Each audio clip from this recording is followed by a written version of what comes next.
Hello and welcome to Game-Geki, the show that's a Mickey Mouse dog and pony show. I'm DDK, joined as always by Gekidami, as well as I gradually read my way into a early grave here on Doki Doki Literature Club. Yep, it's time to read. It's time to get some serious reading down. This is like if you just stream like you read the book. Seriously more reads. or less. Seriously reads. Oh, not seriously, but read Geki. So what did we surmise? There's a recap. I guess we've been aiming for Yori constantly all throughout. So Sayori announced that she was suicidal, no, depressive. She announced that she was pathologically depressive forever. Saya, what's her name? Sayori? Sayori, yeah. His childhood friend was, depressive. Depressive, and she announced that she had always been depressive. Yori, I think there's like evidence that she's cutting her wrists or something. I kind of assumed that last time. I don't quite remember what was leading me to that conclusion anymore. But she seems to like knives and blood. Yeah, she's And I think that was when you entered the room, she kind of surprised, like pulling her sleeve down or something. I think I was like, that was. She was red-faced anyway. Oh, was it? I don't remember anymore. We kind of surmised, therefore, that unlike Confess My Love, which was like supernatural in its twist, I guess this game isn't, which kind of surprised me because I thought it was. Yeah, I mean it's still all to play for, but perhaps she just got a red face because she took one glance in that cupboard drawer that DK didn't want him to look into, and he saw that Dragon Ball Super manga, and she was just really, really embarrassed, and that's why red faced. Dragon Ball Super. Anyway, yeah, I shall continue our amazing reading voice on story. If you say so. After rolling out the banner, Yuri and I kneel on opposite sides so we don't get in the way of each other. That banner must be really small given the size of this room. It looks like they're kind of tucked in behind that chair. Yuri uses a brush and adds a few dots of different colours across the banner to serve as a colour guide when we paint. This kind of reminds me of elementary school. Damn it, there's no need to piss all over her art. She took pride in this. Yeah, it's kind of neat thing to say. Painting on a banner with watercolours feels a lot like the art class projects we had back then. It's relaxing. I'm sorry if this feels too childish.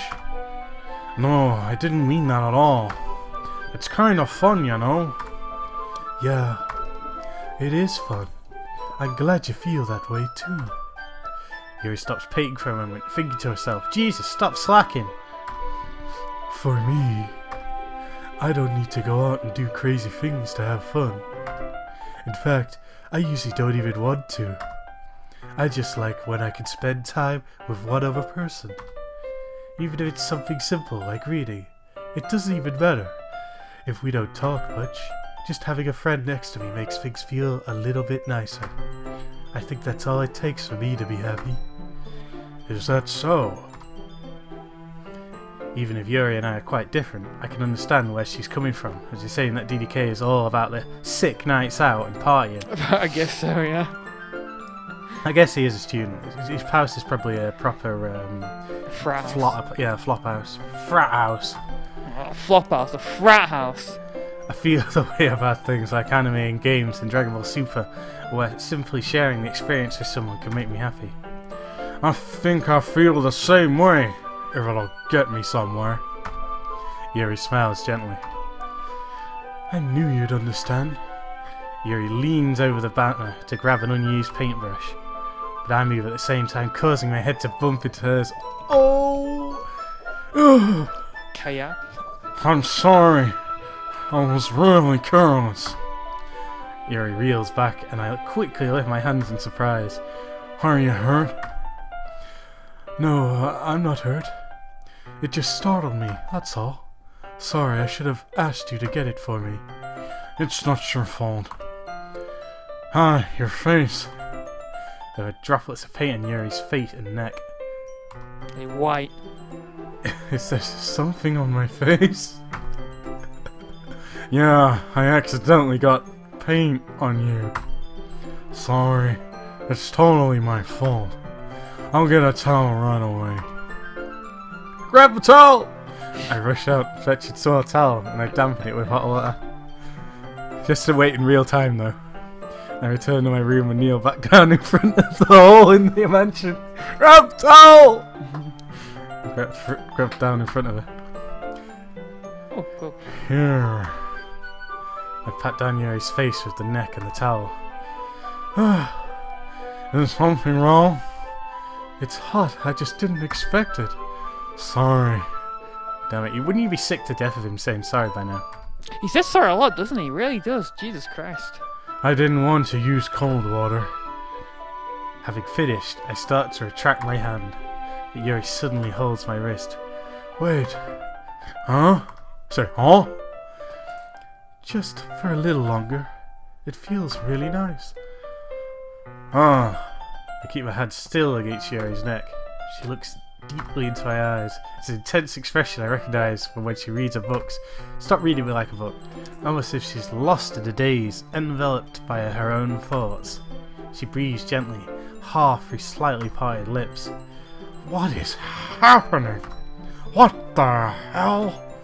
Is it the aroma of jasmine oil giving me this dizzy feeling? Yuri's gentle fingers wrapped around my wrist sent a tingling sensation through my arm, and suddenly her face seems to be much closer to mine than it was a moment ago.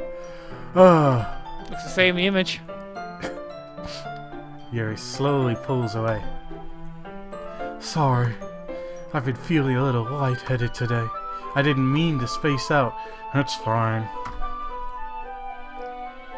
The moment is over as soon as it began. Yuri picks up her brush again, but her movements seem clumsier, like she's unable to focus. I remain silent, forced to ignore the event that just transpired.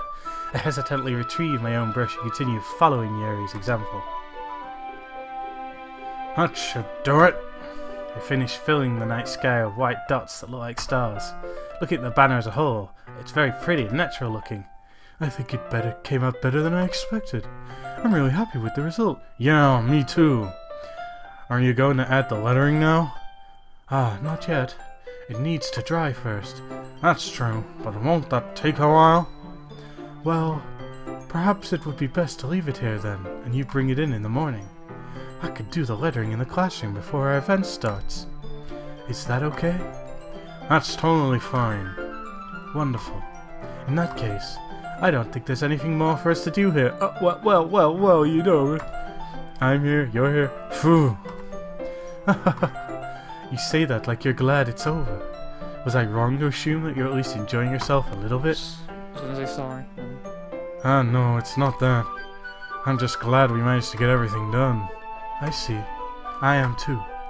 I was a little concerned about time. I need to start making dinner soon. So you don't have any time left?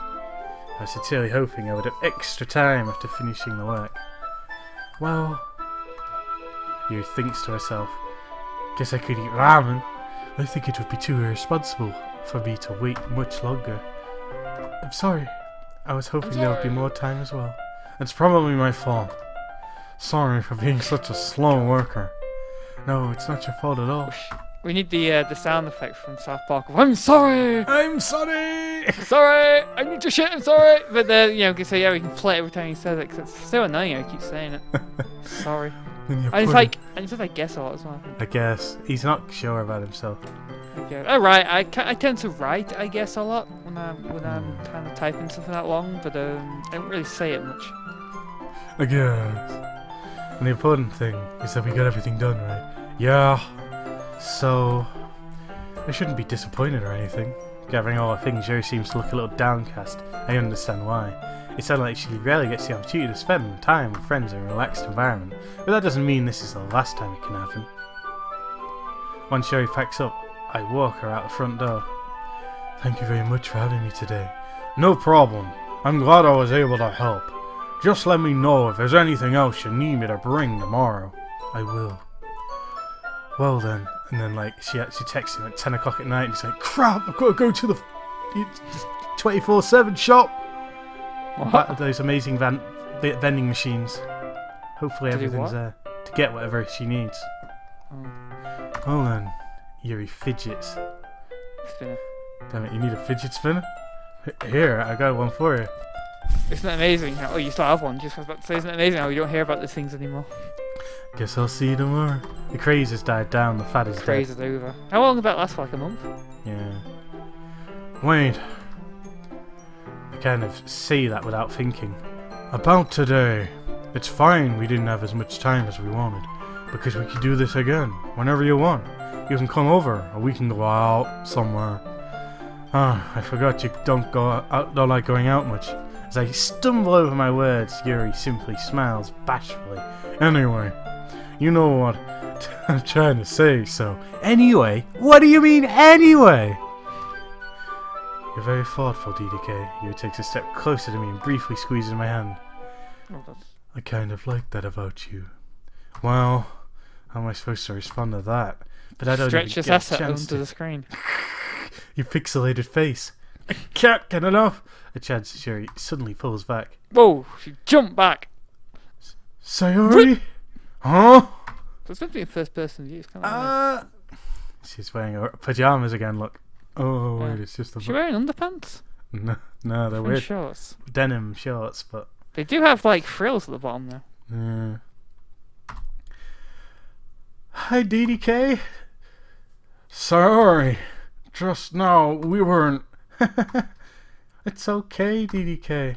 I just stopped by to say hi. She's breaking inside. It's terrible. Well, it's nice to see you. I'm sorry, but I'm already on my way to leave. Aw, really? That's too bad.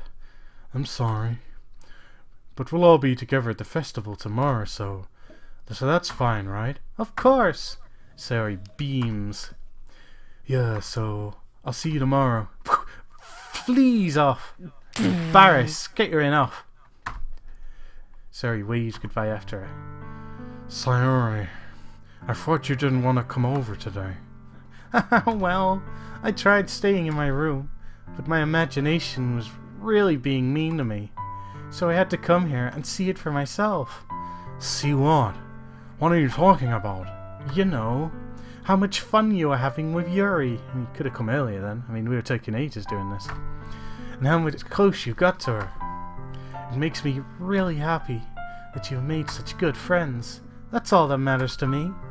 Tears start to fall down Sayori's face. Damn it, you come here to cry and bring your bucket full of emotions in mind. Yeah. Oh, I was going to bed. That's all that matters to me.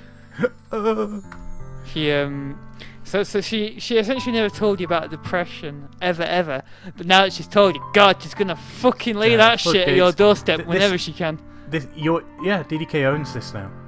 Yep. Why am I feeling this way, DDK? I'm supposed to be happy for you. Why does it have to feel like my heart is splitting in half? It hurts so much. Everything so much. This would have been much better if I could just disappear. Oh no, don't do that. Sayori, don't say that. It's true, DDK. If I wasn't here, then you wouldn't have to waste your sympathy on me. It's alright. I'm a blanket of shame anyway. You wouldn't have to put up with me being selfish. Monica was right. I should just... Monica? So Monica was spatting shit, was she? Oh, interesting. Monica was right about what? He was right about that too. Sayori? What I said before is true. I'm not gonna let this continue. Caring about you like this isn't the burden your mind is making it out to be. It's something that makes me happy. It's something that I wouldn't trade for anything else. So even if it takes an entire lifetime, I'm gonna be by your side until you don't feel any more pain. But... Sayori looks away, imagining all the third wheel that she could be. The rest of her life. Yep. Hold the candles at the dinner table. Damn. I put a hand on her shoulder to reassure her. I'm scared, DDK. I feel really scared. What are you scared of, Sayori? I'm scared that I might like you more than you like me. Sayori? It's true, isn't it? I was weak and started to like you too much. I did this to myself. DDK, I like you so much that I want to die. That's how I feel. And... That's enough, Sayori. I liked you a lot too right at the beginning of this game when it was still multi-choice. But now I don't like her anymore. No, I it's really don't. annoying me. It no longer conveniences. It's like she's like essentially trying to guilt you into liking her more or less. Well, Depression. that's how depression works. That's how women work. Oh, I'm sorry. I don't want to hurt you anymore. I slide my hand down Siri's arm and squeeze her hand in my own. Guess Yuri will have to just leave it. Oh well, too bad, Yuri. I'm gonna have to get married now to Sayori and live with her forever and ever because she's depressed. It's a marriage of convenience. Now you remember how I said I always know what's best for you? Did he Do say you that? still believe me? Wordlessly, Sayori nods. I don't especially A recall. horrible thing to say. I know what's best for you. Maybe it was in reference to when he was complaining about her waking up late and being unkempt. Oh, that's fucking ages ago. He remembers that so well. I've said more than once then in life. Even if you don't understand all of your own feelings, I know what you need the most right now. Jesus, this is creepy as fuck. He's really creepy as fuck towards Sayori. It sounds almost like she's got like Stockholm syndrome. Whatever. Yeah. He's Like kind of Stockholm set this syndrome. up, Really acting bizarre, like this yeah. whole time. I mean, he's It's always not acted like this. Yeah, he's like, it's not like he's just a close friend. It's like he's like some evil cult leader towards her or something. Like he knows what's best and how should he act. It's telling her how she should act and how she shouldn't act. It's really creepy. Yeah. I mean, up until the Yuri stuff, he was like hugging her constantly and stuff. Yeah, it's like I think the worst part is that I don't think the game is like setting it up to be like this. It's just like accidentally written this way. And that's what I'm gonna give you. Oh my god. Now you gotta shut her down or not. Damn. What do you say, Gekidami? You represent the millions. I mean, if you love her, then it could complicate things, right? In your mission. I'll be like, no, I don't say you love her, 'cause you don't. Yeah, it's inaccurate. You'll always be my dearest friend. Mindfucker. Love is over. She'll go psycho now, murder everyone at the school. But the thing is, you've blatantly been telling her all the way through that you're just gonna be friends, so... You'll always be my dearest friend. What you need most is for things like to be how they've always been. Monica told me the truth. She told me how much happier you seemed after I joined the club. I know you're struggling with some really difficult feelings right now. But please trust me that I know what's best and will make you happy in the end. I promise I'll help things get back to the way they were. I see. Sherry forces a smile for an incredibly framed expression. So close but so far. He was a 50-50 dime from being tipped into this sham. Is this what it feels like to get stabbed in the chest? Oh, what? I should write a poem about this. It's just like go and write the fucking poem. Rant now. Sayori, it's okay. The brutal "it's okay" that means it's not okay. I kind of want to root for DDK because they're always like being as manipulative as possible at this point. Everyone should root for DDK. But at the same point, DDK's like he's like kind of bad himself. Well, he sort of set up this situation unbeknowingly. I mean, I guess he's just a dumb kid, but... I guess so, yeah. This is just my punishment, remember?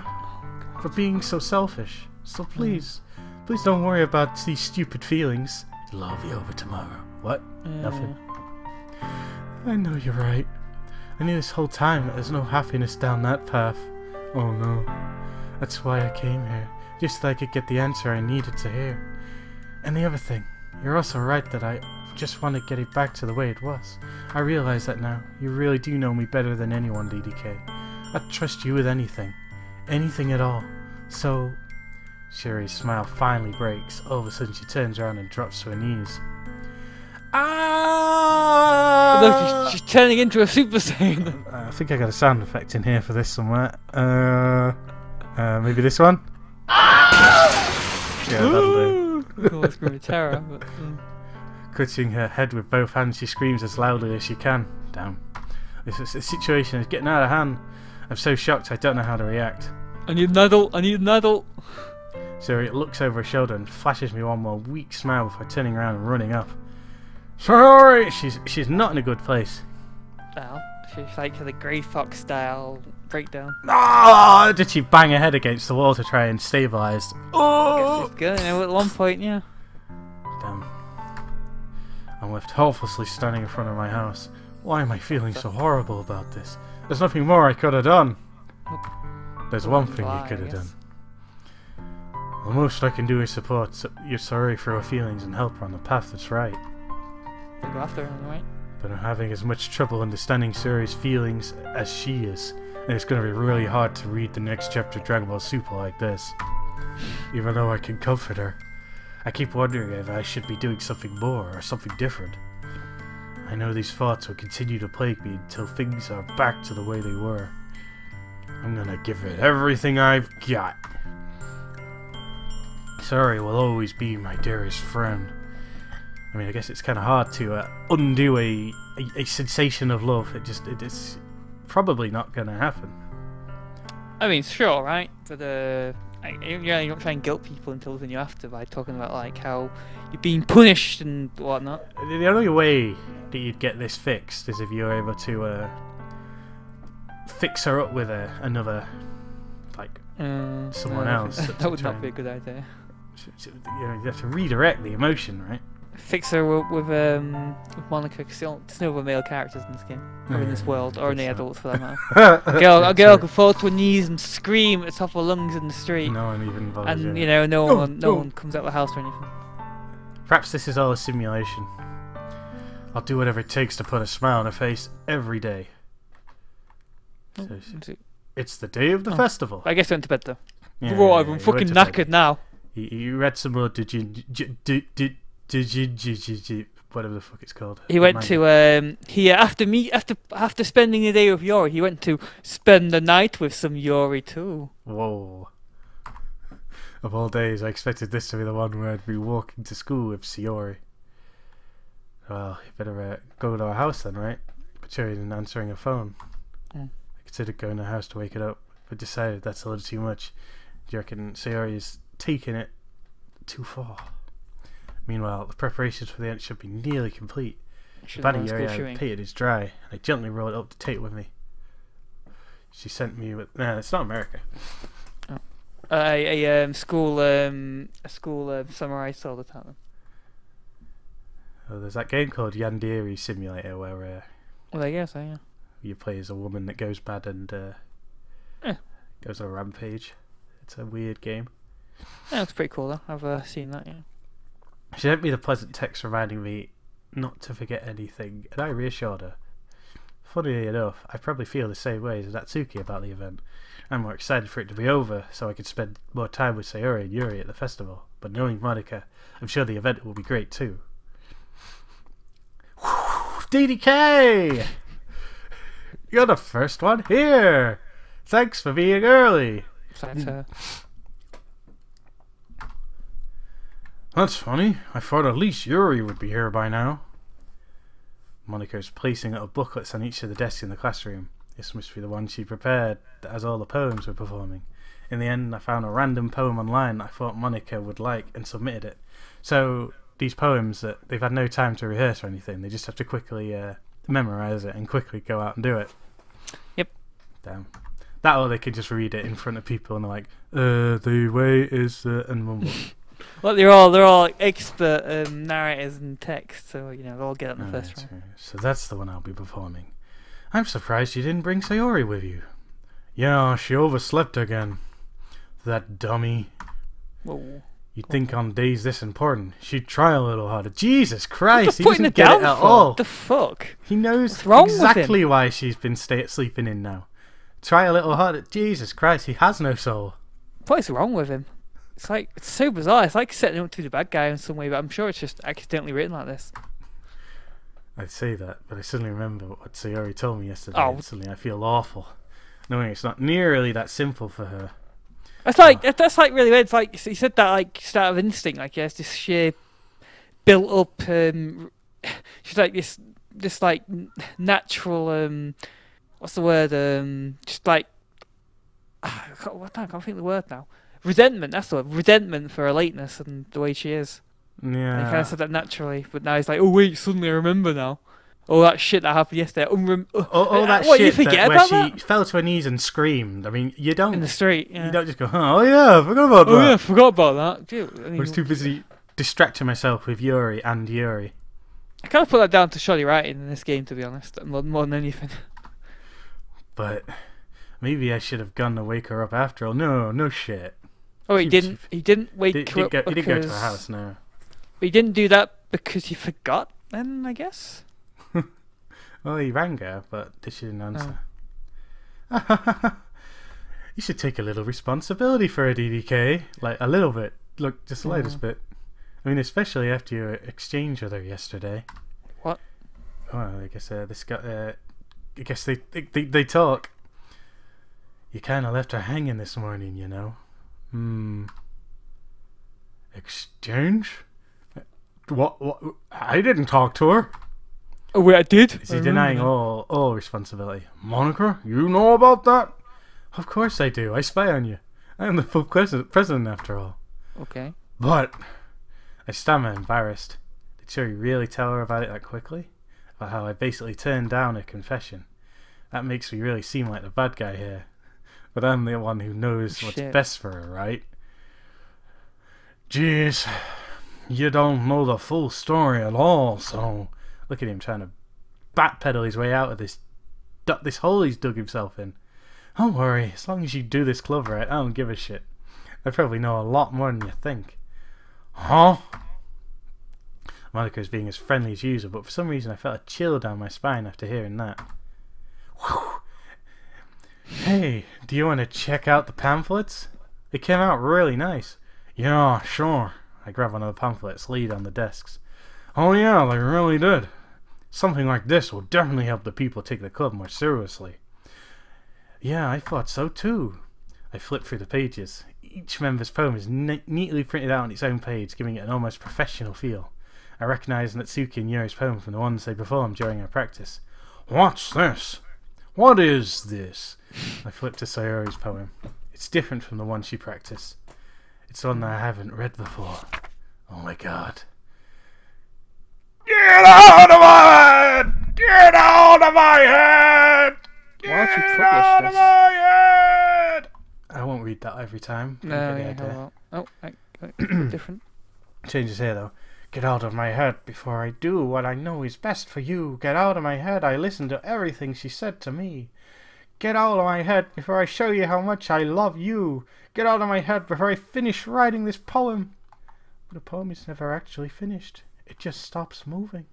Dumb. Around at the end, but why did you publish that? Well, you know, it's felt what she needed at the time. I'm kind of thinking that maybe there is some bizarre supernatural element to this now. There's like a mind fucker going on. She had That's, time like, to weird. write that and then get her to print it out, even though she was like done. It was late in the day by the time that came into effect. Monica's kind of acting like some all-knowing being in some way, so I'm kind of thinking maybe there's a supernatural element in this then. What is this? Reading the poem, I get a pit in my stomach. DDK? What's wrong? Nothing. Nothing? The poem feels completely different from everything else Sayori's written.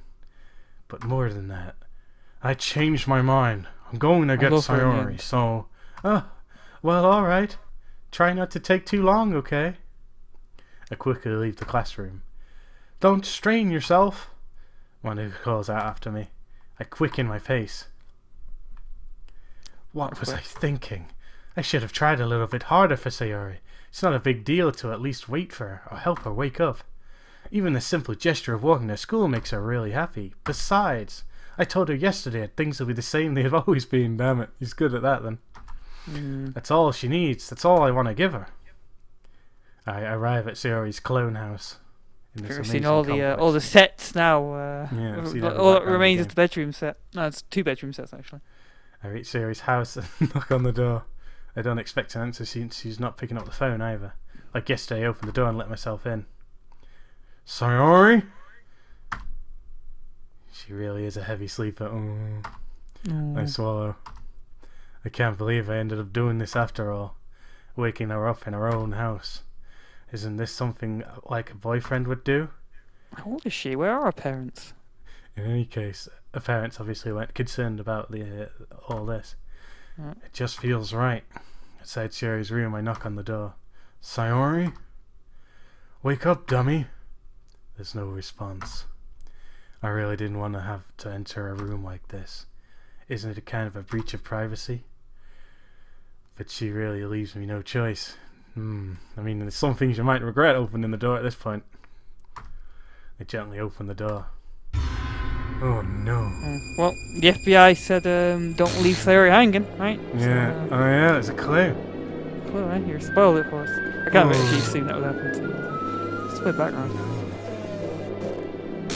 What's it doing this weird effect? It's like... An exception has occurred. Game script. Seen traceback for details. Oh no. ... Yeah, so there's some weird... What the hell? I think I have a sound effect for that. What the hell? There you go. What the hell? Is this a nightmare? It has to be.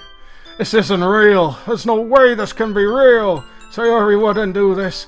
Everything was normal until a few days ago. That's why I can't believe what my eyes are showing me. I can't believe. You know, I have a gripe. A gripe with hangings in media. Oh yeah. It's really weird. They always like picture the head pictured like kind of downward for some bizarre reason. When someone's hung, the head's upward because the rope's pulling on the neck. Their head's always slumped forward. That's not how people hang. I guess I wouldn't really know that. I'm the wrong YouTuber. I think you want an expert YouTuber in this kind of field. What's his name? Paul something Logan. Oh, Paul Logan. Yeah, that guy knows hanging, that's for sure. Anyway, this is I suppressed the urge to vomit. Just yesterday, I told Sayori I would be there for her.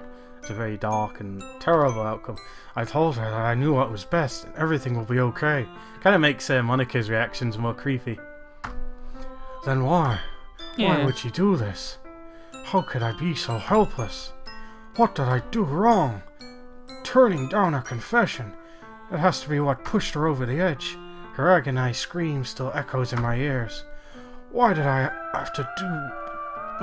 Why did I do that to her when she needed me the most? Why was I so selfish? This is my fault. My swimming thoughts keep telling me everything I could have done to prevent this.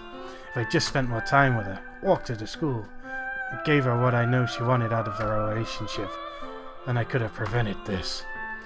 I know I could have prevented this. Screw the literature club. Screw the festival. I just lost my best friend. Someone I grew up with. She's gone forever now.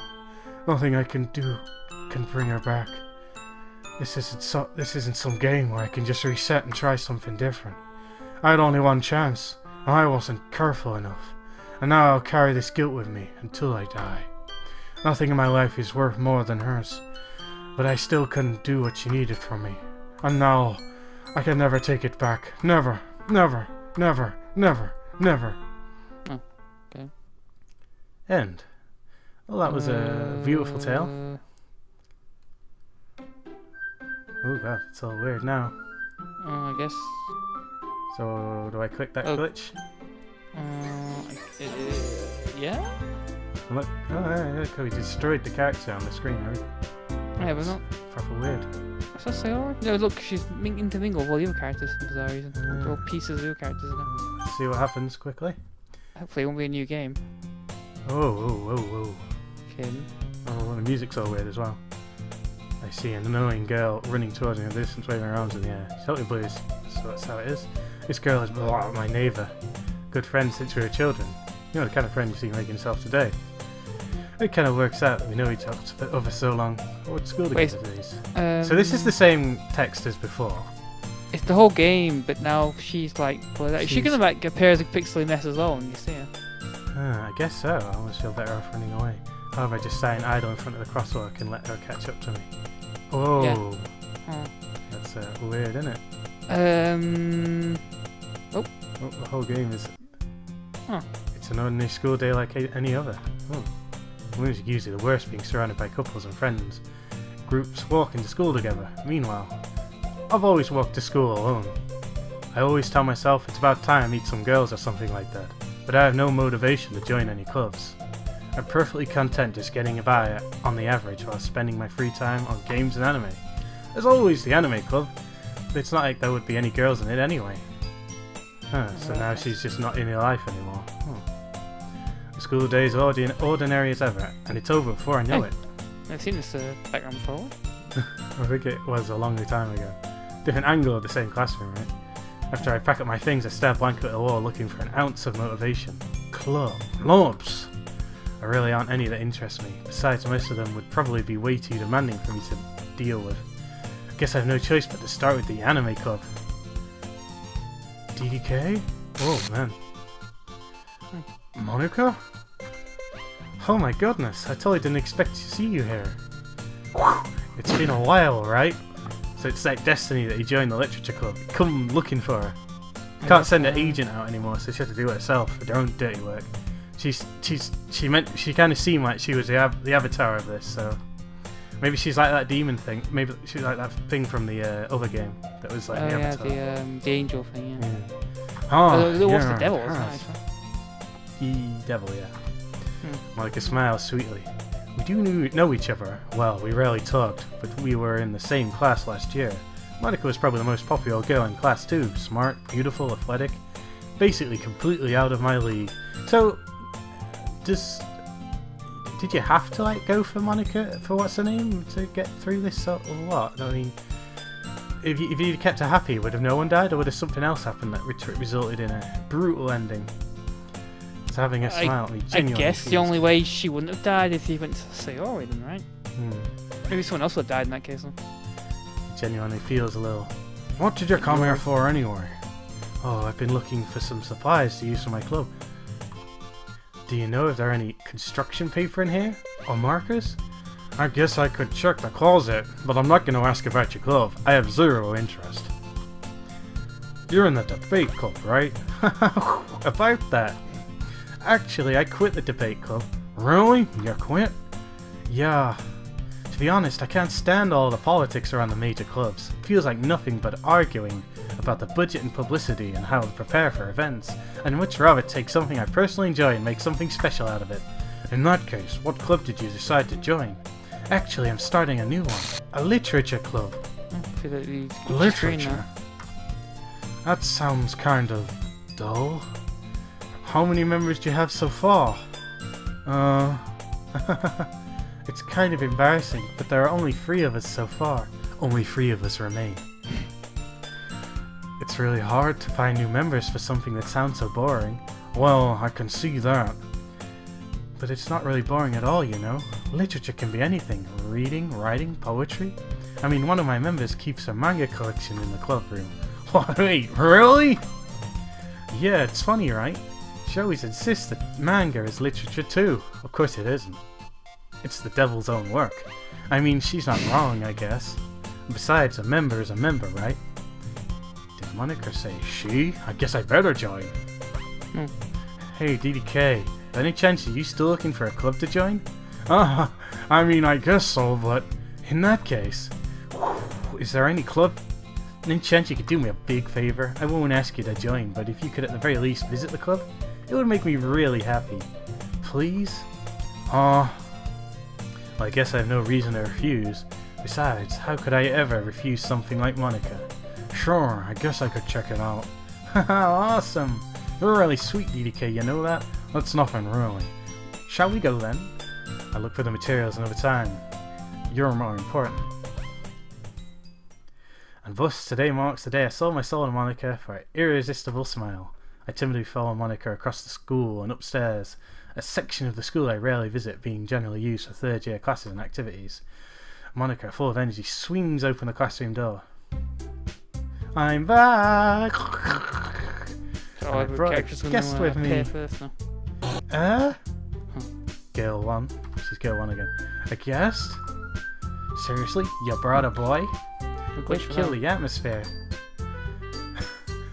Don't be mean, Matsuki. But anyway, welcome to the club, DDK. All the words escape me in this situation. This club is full of incredibly cute girls! So let me guess, you're Monica's boyfriend, right? Well, No, I'm not. Natsuki, the girl with the sour attitude, whose name is apparently Natsuki, is the one I don't recognize. Her small figure makes me think she's probably a first year. Anyway, this is Natsuki, energetic as usual. And this is Yuri, the vice president. It's nice to meet you. Yuri, who appears comparably more mature and timid, seems to have a hard time keeping up with someone like Natsuki. Yeah, it's nice to meet both of you. So I ran into DDK in a classroom and decided to come check out the club. Isn't that great? Wait, Monica, didn't I tell you to let me know in advance before you brought anyone new? I was going to, well, you know. Sorry, I didn't forget that, but I just happened to run into him. In that case, I should at least make some tea, right? Yeah, that would be great. Why don't you come sit down, DDK? The girls have a few desks arranged to form a table. Yuri walks to the corner of the room and opens a closet. Meanwhile, Monica and Natsuki sit across from each other. Still feeling awkward, I take a seat next to Monica. So, I know you didn't plan on coming here, but we'll make sure you feel right at home, okay? As president of the Literature Club, it's my duty to make the club feel fun and exciting for everyone. I'm surprised there aren't any more people in the club yet. It must be hard to start a new club. You could put it that way. Not many people are very interested in putting all the effort to start something brand new, especially if it's something that doesn't grab your attention, like literature. I thought that was the point of literature. You have to work hard to convince people that it's both fun and worthwhile. But it makes school events like the festival that much more important. I'm confident that we can really grow this club before we graduate. Right, Natsuki? Well, I guess. Natsuki reluctantly agrees. Such different girls, all interested in the same goal. Monica must have worked really hard to find these two. Yuri returns to the table carrying a tea set. She carefully places the teacup in front of each of us, setting down the teapot in the middle. I hope this doesn't like loop the entire thing though, because that'll take forever. I mean, I guess it has to in a way, but I guess you have different. to do it like several times in that case as well. It's different right now. Yeah, it's different. Yeah. You keep a whole tea set in the classroom? Don't worry, the teachers give us permission after all. Doesn't a hot cup of tea help you enjoy a good book? Ah, I guess. Don't let the girls get intimidated. Yuri's just trying to impress you. That's not... Insulted, Yuri looks away. I meant that, you know, I believe you. Well, tea and reading might not be a pastime for me, but at least I enjoy tea. I'm glad. Yuri faintly smiles to herself in relief. So, DK, what kind of things do you like to read? Oh, well, damn, Dragon Ball Super. Considering I've read the past few years, I don't really have a good way of answering that. Manga! Quietly to myself, half joking. Natsuki's head suddenly perks up. Looks like she wants to say something, but she keeps quiet. Not much of a reader then, I guess. Well, that can change. What am I saying? I spoke without thinking after seeing Yuri's sad smile. Anyway, what about you, Yuri?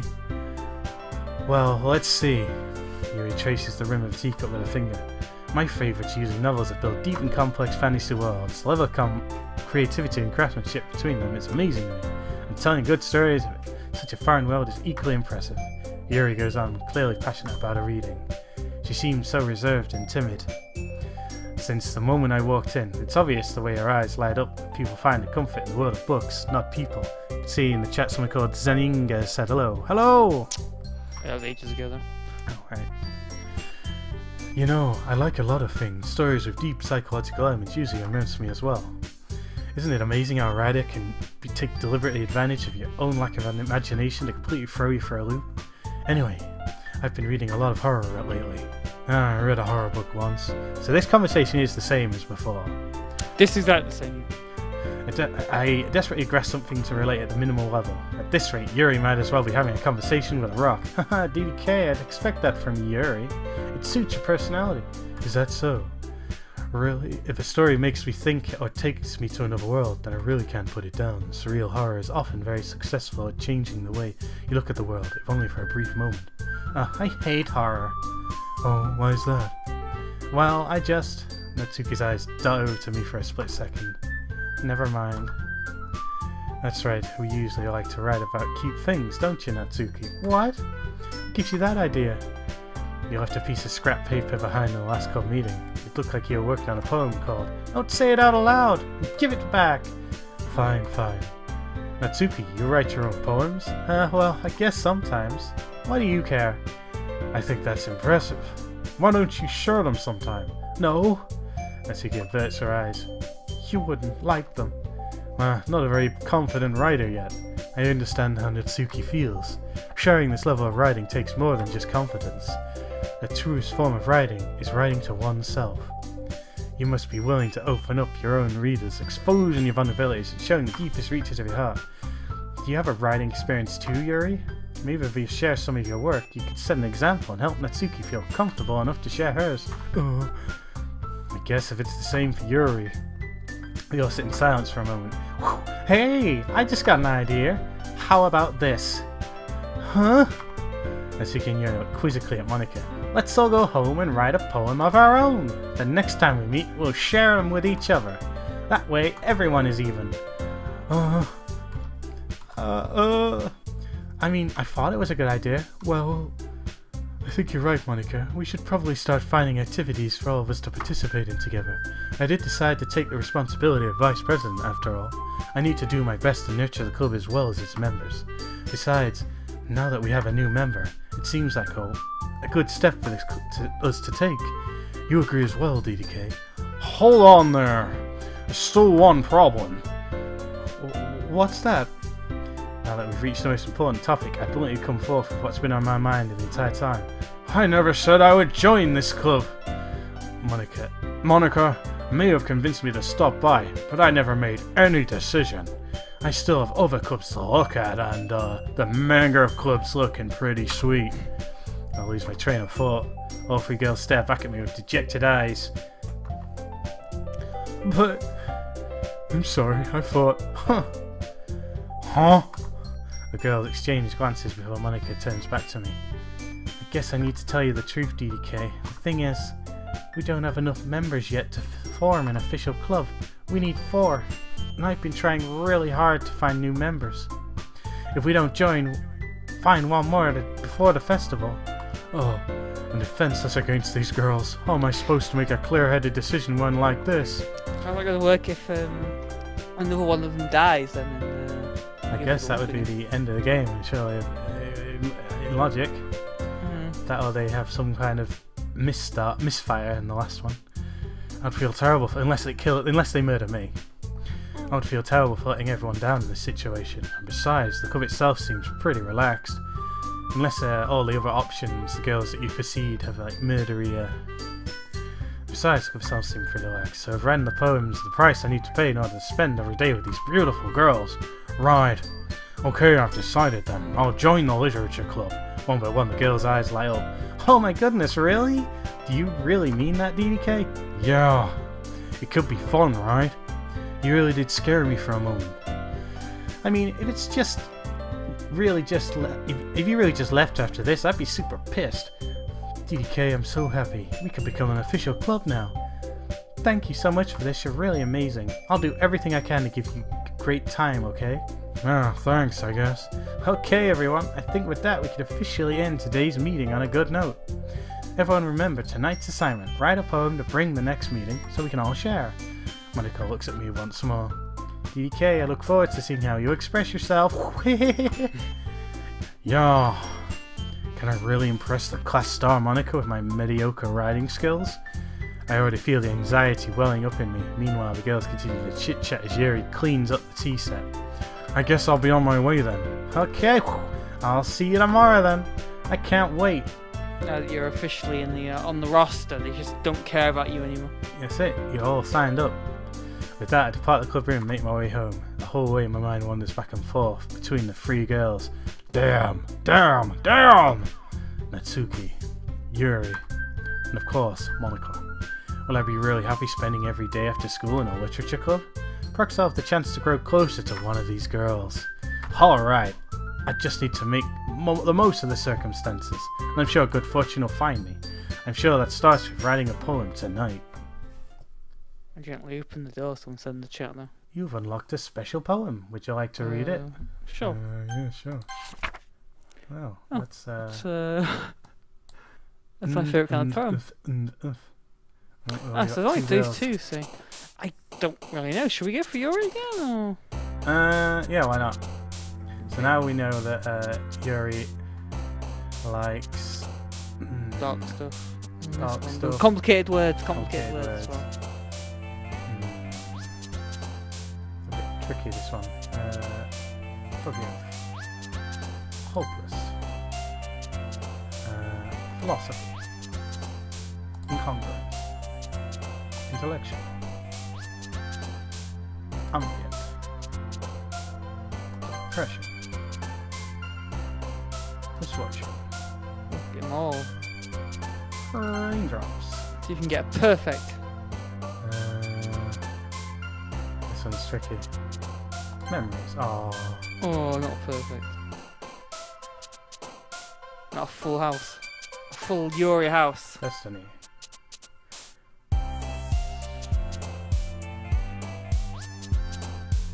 Pure. No. Existence. Imagination. Secretive. Incontrollable. Effulgent. Electricity. Unrestrained. Universe. Oh. I guess that's one of her ones. Don't know. Oh. Hi again, DDK. Train? That was a freaky little interstitial there. Game's gonna murder us, by the way. I'm glad to see you didn't run away on us. Nah, don't worry. This might be a little strange for me, but at least I kept my word. Well, I'm back at the literature club. I was the last to come in, so everyone else is already hanging out. Oh, face is gone. Thanks for keeping your promise, DDK. I hope this isn't too overwhelming a commitment for you. I'm making you dive headfirst into literature when you're not accustomed to it. Ooh, she's glitching in. Oh, come on, like he deserves any slack. You already had to be dragged here by Monica. I don't know if you plan to just come here and hang out or what, but if you don't take it seriously, then you won't see the end of it. Oh man, I can't even read it now, she's in the way.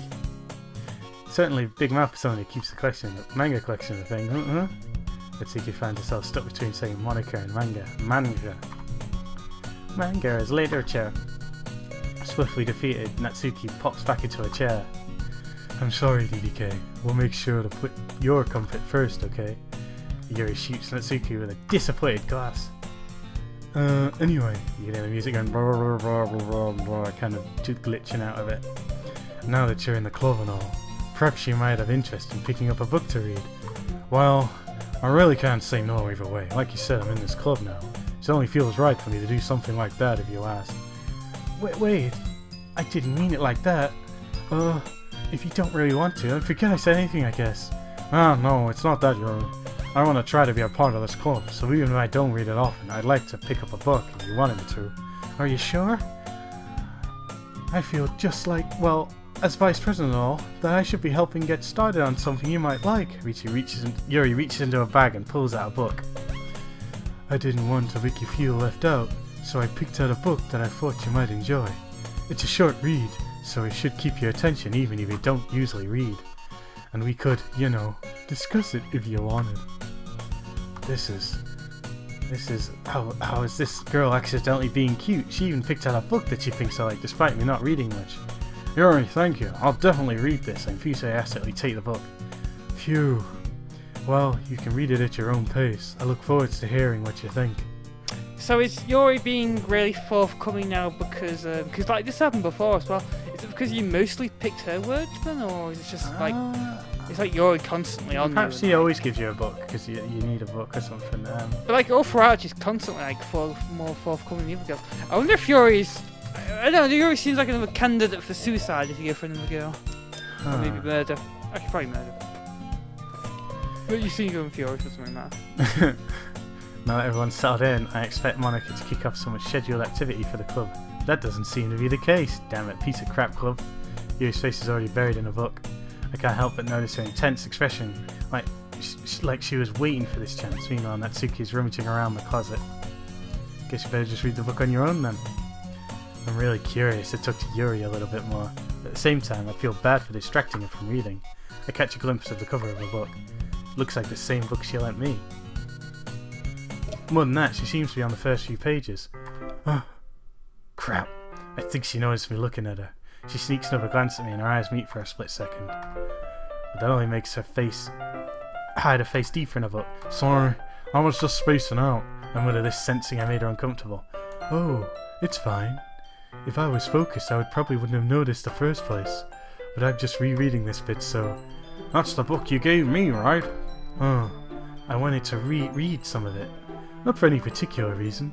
Just curious. How come you have 2 copies of the same book? Ah, well, when I stopped at the bookstore yesterday... that's not what I meant. I mean, I just happened to buy 2 of them. Ah, I see. It's something fairly obvious here that Yuri isn't telling me, but I decided to let it go. I'll definitely start reading it soon. I mean, maybe. Maybe. I might lose interest. I'm glad to hear. Once it starts to pick up, you might have a hard time putting it down. It's a very engaging and relatable story. Is that so? What's this story about, anyway? Well, I look at the cover of the book. The book is titled Portrait of Monklov. There's an ominous-looking eye symbol on the front cover. Basically, it's about this religious camp that was turned into a human experiment prison, and the people trapped there have this trait that turns them into killing machines with lust for blood. But the facility gets even worse, and they start selectively breeding people by cutting off their limbs and affixing them to...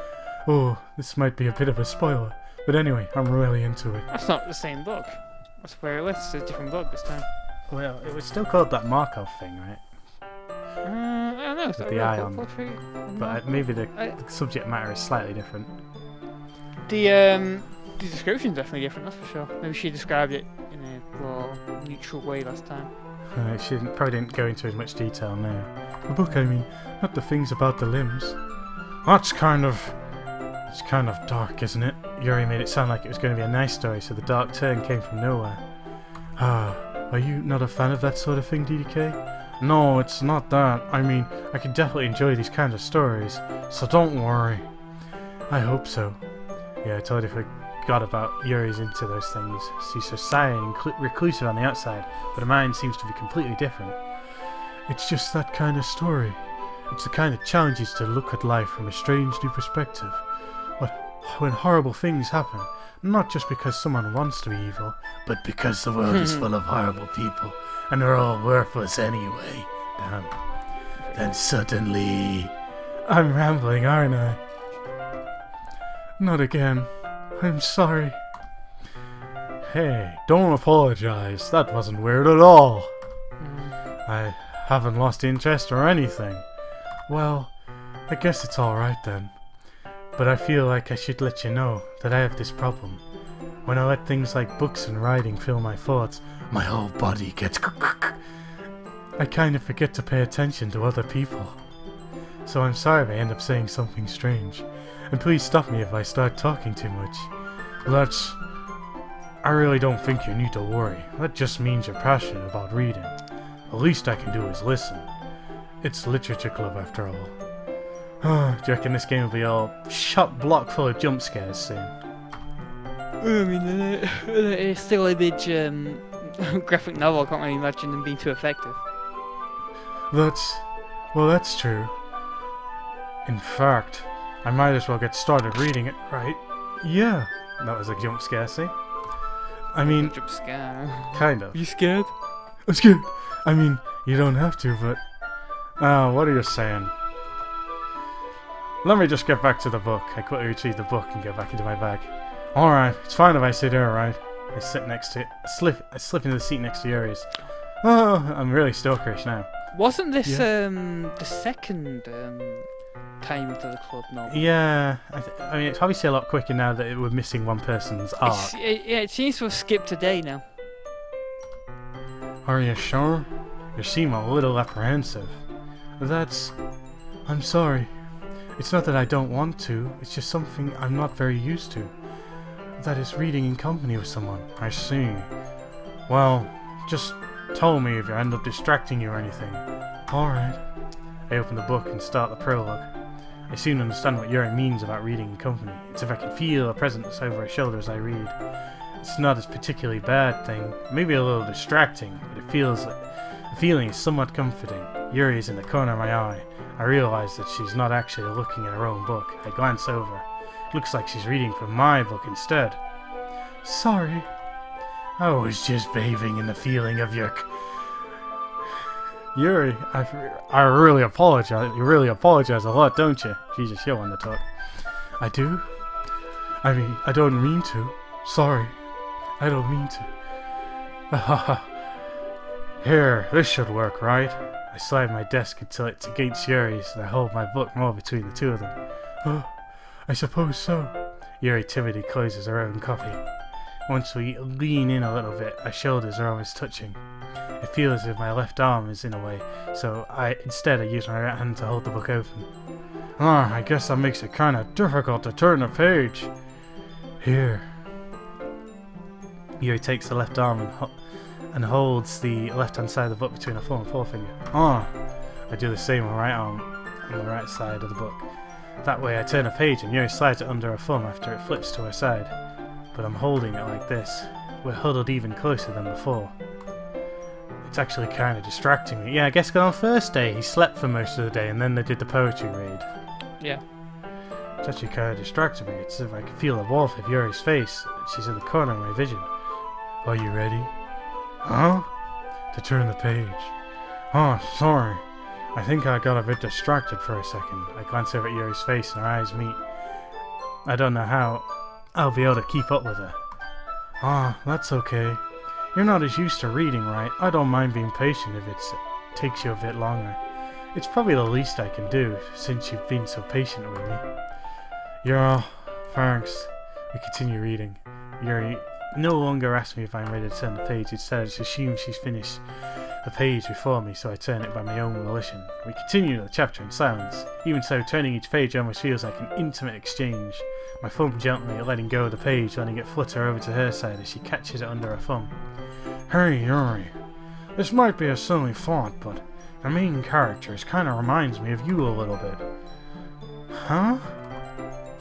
No, I don't relate to this character at all. Definitely not. Really?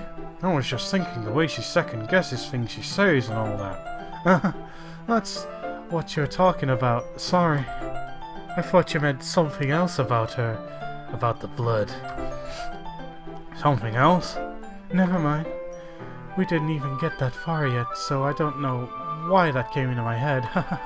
It's a bit different. Rory, are you feeling alright? Huh? Yuri's been a little fidgety ever since we started reading. You can rest if you're feeling sick or something. Her breathing is a little... My breathing? Yuri puts a hand on her chest as if to feel her heartbeat. I didn't even notice. I didn't even notice.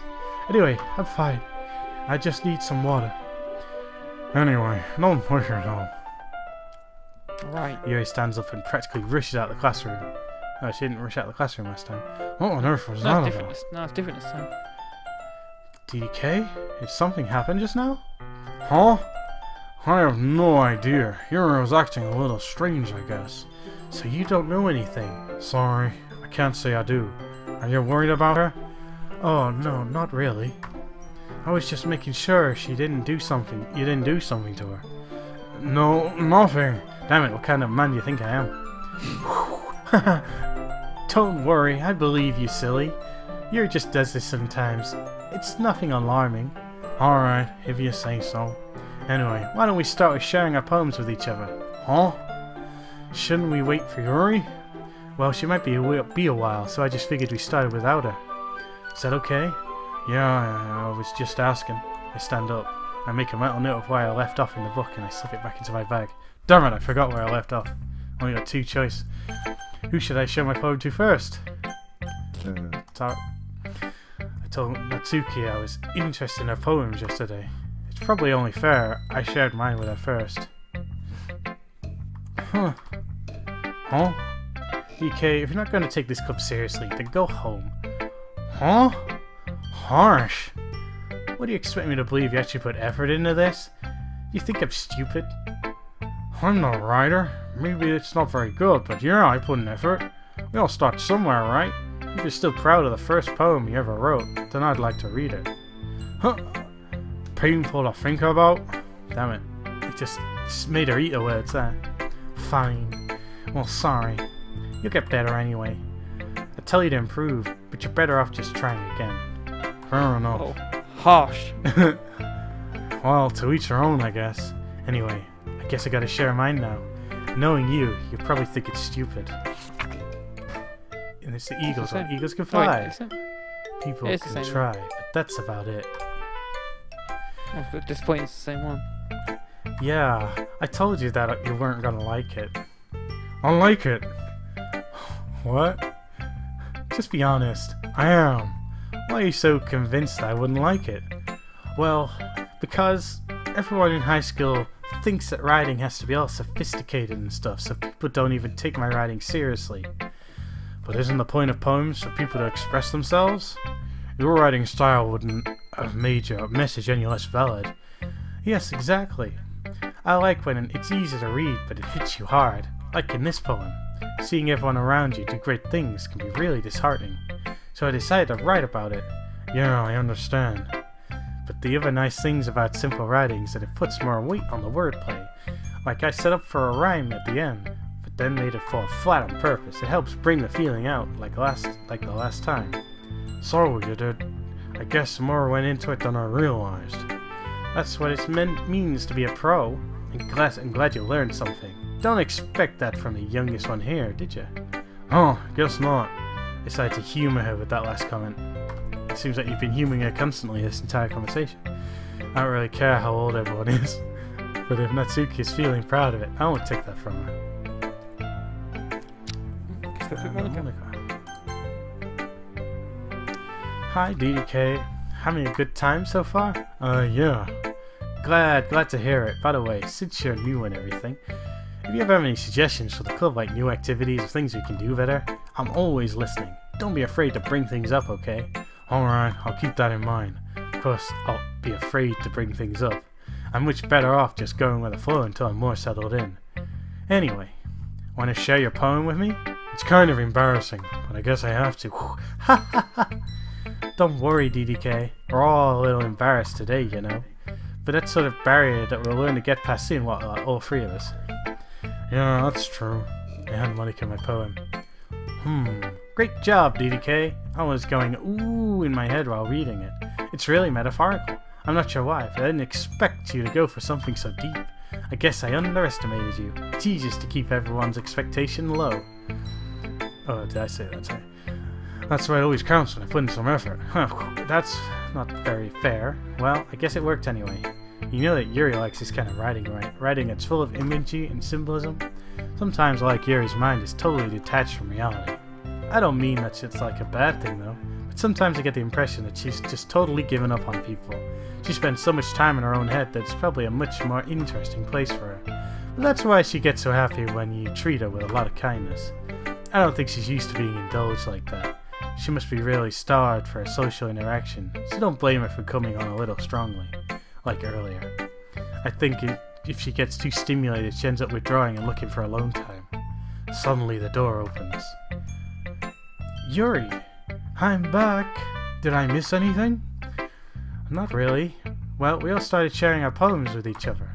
Huh? Already? I'm sorry for being late. No need to apologize. We still have plenty of time, so I'm glad that you took all the time you needed. Alright. Thanks, Monica. I suppose I should get my poem now. Anyway, do you want to read my poem now? Don't worry, I'm not very good. You sound pretty confident for someone who claims to not be very good. Well, that's because I have to sound confident. That doesn't always mean that I feel that way, you know. I see. Well, let's read it then. Hole in the wall. But he wasn't looking at me. Confused, a friendly glance at the signing. I believe that's the same poem, yeah. Chuckle me. Swallowing my fears, I brandish my pen. So, what do you think? It's very free form, if that's what you call it. Sorry, I'm not the right person to ask for feedback. It's okay. That kind of style has gotten pretty popular nowadays. It's a lot of poems have been putting emphasis on the timing between words and lines. When performed out loud, it can be pretty powerful. Was that the inspiration behind this one? Well, I'm not sure I know how to put it. I guess you could say that it's kind of an epiphany recently. It's been influencing my poems a bit. An epiphany? Yeah, something like that. I'm kind of nervous about the deep stuff like that because it's kind of coming on strongly. Maybe after everyone is better friends with each other.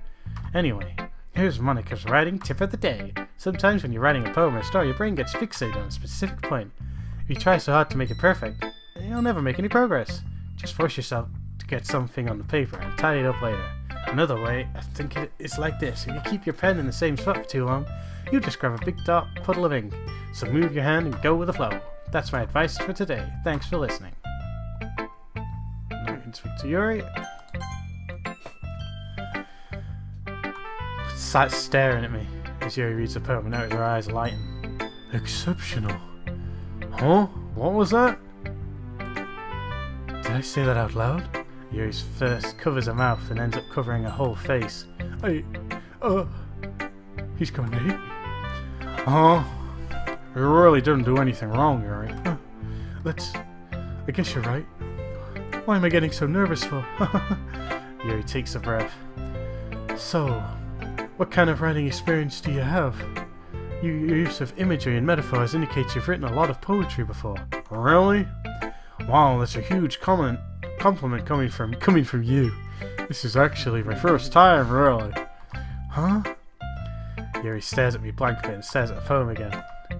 Well, I know that. I just meant, Yuri trails off, unable to find an excuse. She traces her finger along the words in the poem as if breaking it down more thoroughly. Yeah, okay. This is the reason I was able to tell. It's just that there are specific writing habits that are usually typical of new writers, and having been through that myself, I kind of learned to pick up on them. I think that's the noticeable thing I recognize in new writers, is that they try to make their style very deliberate. In other words, they tend to pick a writing style separate from the topic matter, and they form-fit the two together. The end result is that both the style and expressiveness are weakened. Once Yuri finds a train of thought, it's as if her demeanour totally changes. Her stammering is completely gone and she sounds like an expert. Of course, that's not something you could be blamed for. There are always so many different skills and techniques that go into writing even a simple poem. Not just finding them and building them, but getting them to work together is probably the most challenging part. Perhaps that's the most important part, you're right. It might even take some time, but it comes with practice and learning by example of trying new things. I also find that everyone else in the club gives you valuable feedback. Mitsuki can be a little bit biased though. Biased? How? Well, never mind.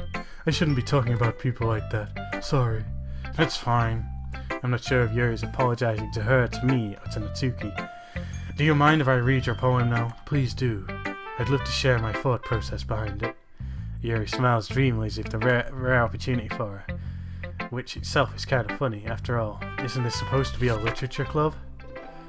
Ghost under the light. Something about present but living in the past. The light flickers. I flicker back. Yeah, it's the same one. No graphical mess-ups to the one on the poem. No, it's been a while. It's saving it up, waiting to take me by surprise. I'm sorry it's such terrible handwriting. Huh? I wasn't thinking that at all. But it took you a long time to read. Oh, that's just because I'm slow. I actually think your handwriting is pretty. Huh? That's a relief. Also, I like the poem, even though it's short. It's really descriptive. It's really powerful. If it wasn't too short, I usually write longer poems. Not at all. I'm really glad you like it. I'll be honest, since it's our first time sharing, I wanted to write something a little more mild. Something easy to digest, I suppose. Are you into ghosts, Yuri? Actually, the story isn't about a ghost at all, DDK. Really? I must have totally missed the point. Well, I suppose you did only glance over it after all, yeah, I'll say. But remember, the poems often express their own thoughts, feelings, and experiences in the world. They usually do that more than a simple story or paint a picture.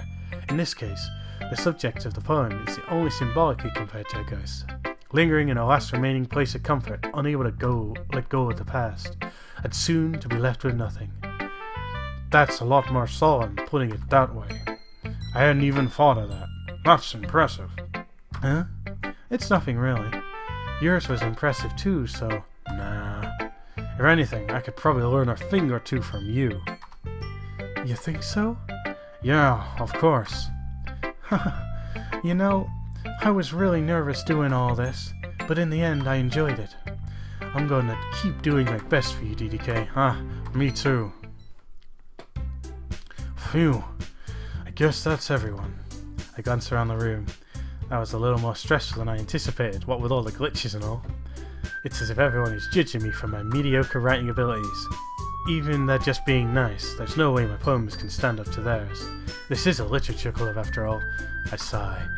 I guess that's what I ended up getting myself into. Across the room, Monika's writing something in a notebook. My eyes laid on Yuri and Natsuki. They gingerly exchange their sheets of paper, sharing their poems.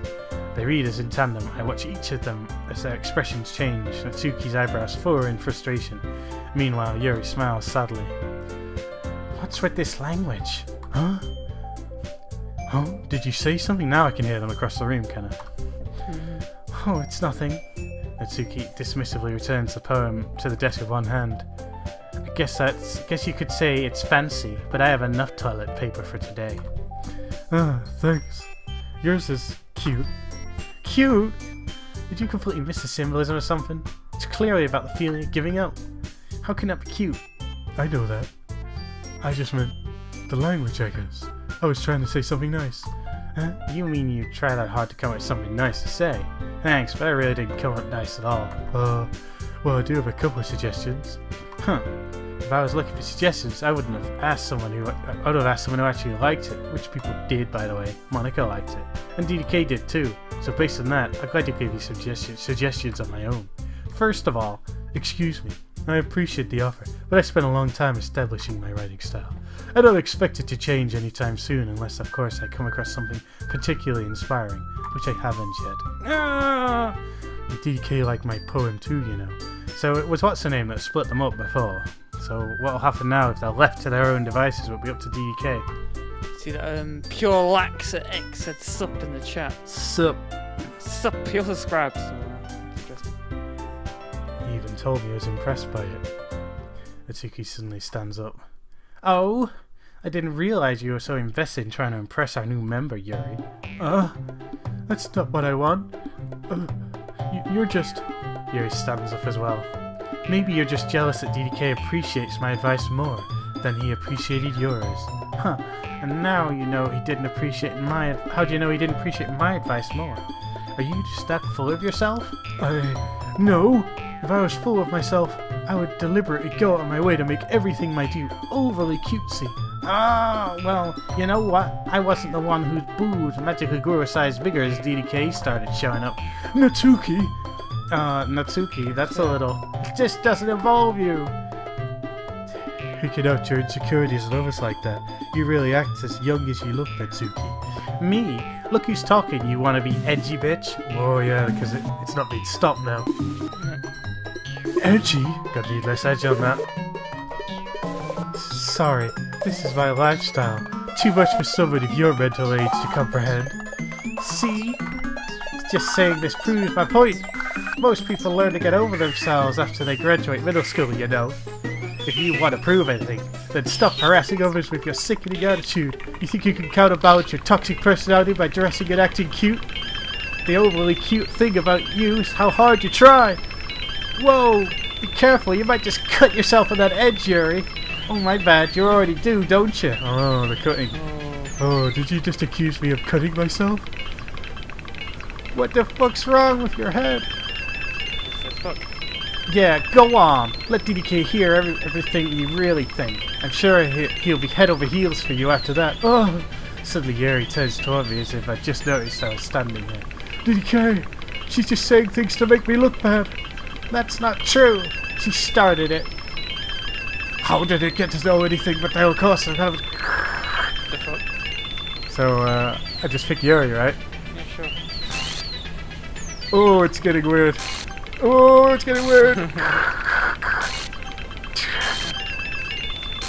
Is Yuri not a choice?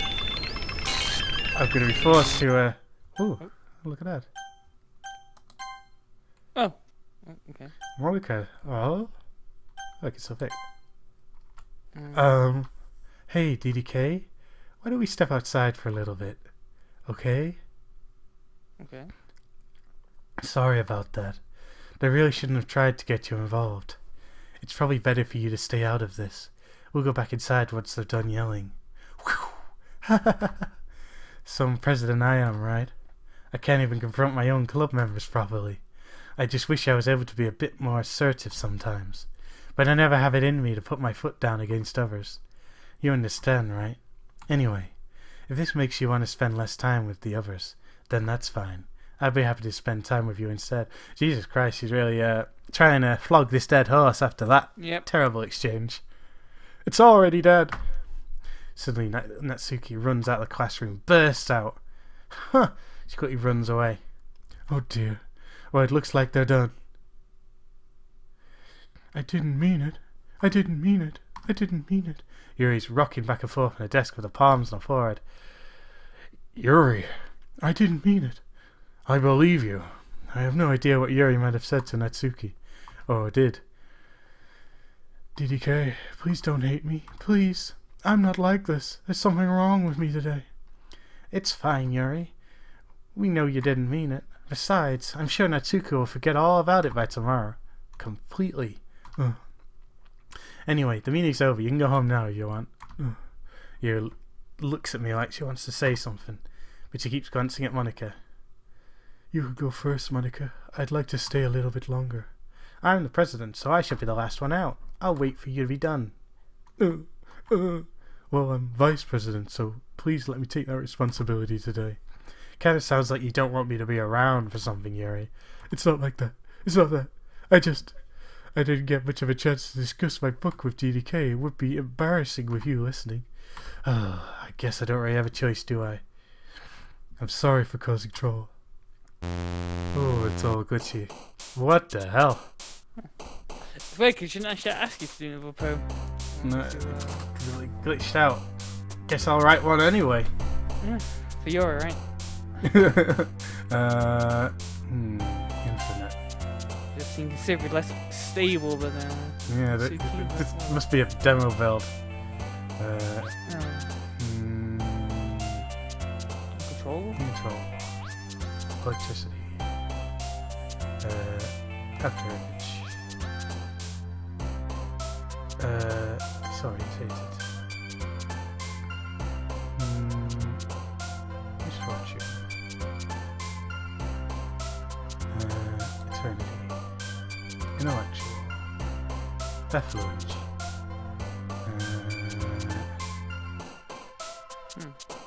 That's pretty hard. There's nothing. Adventure? No. Don't you didn't get a perfect. Imagination. Suicide. Anxiety. Atone. Incomes. Incongruent. Extort. Oh, she likes that long word. Trims. What with the blood and all?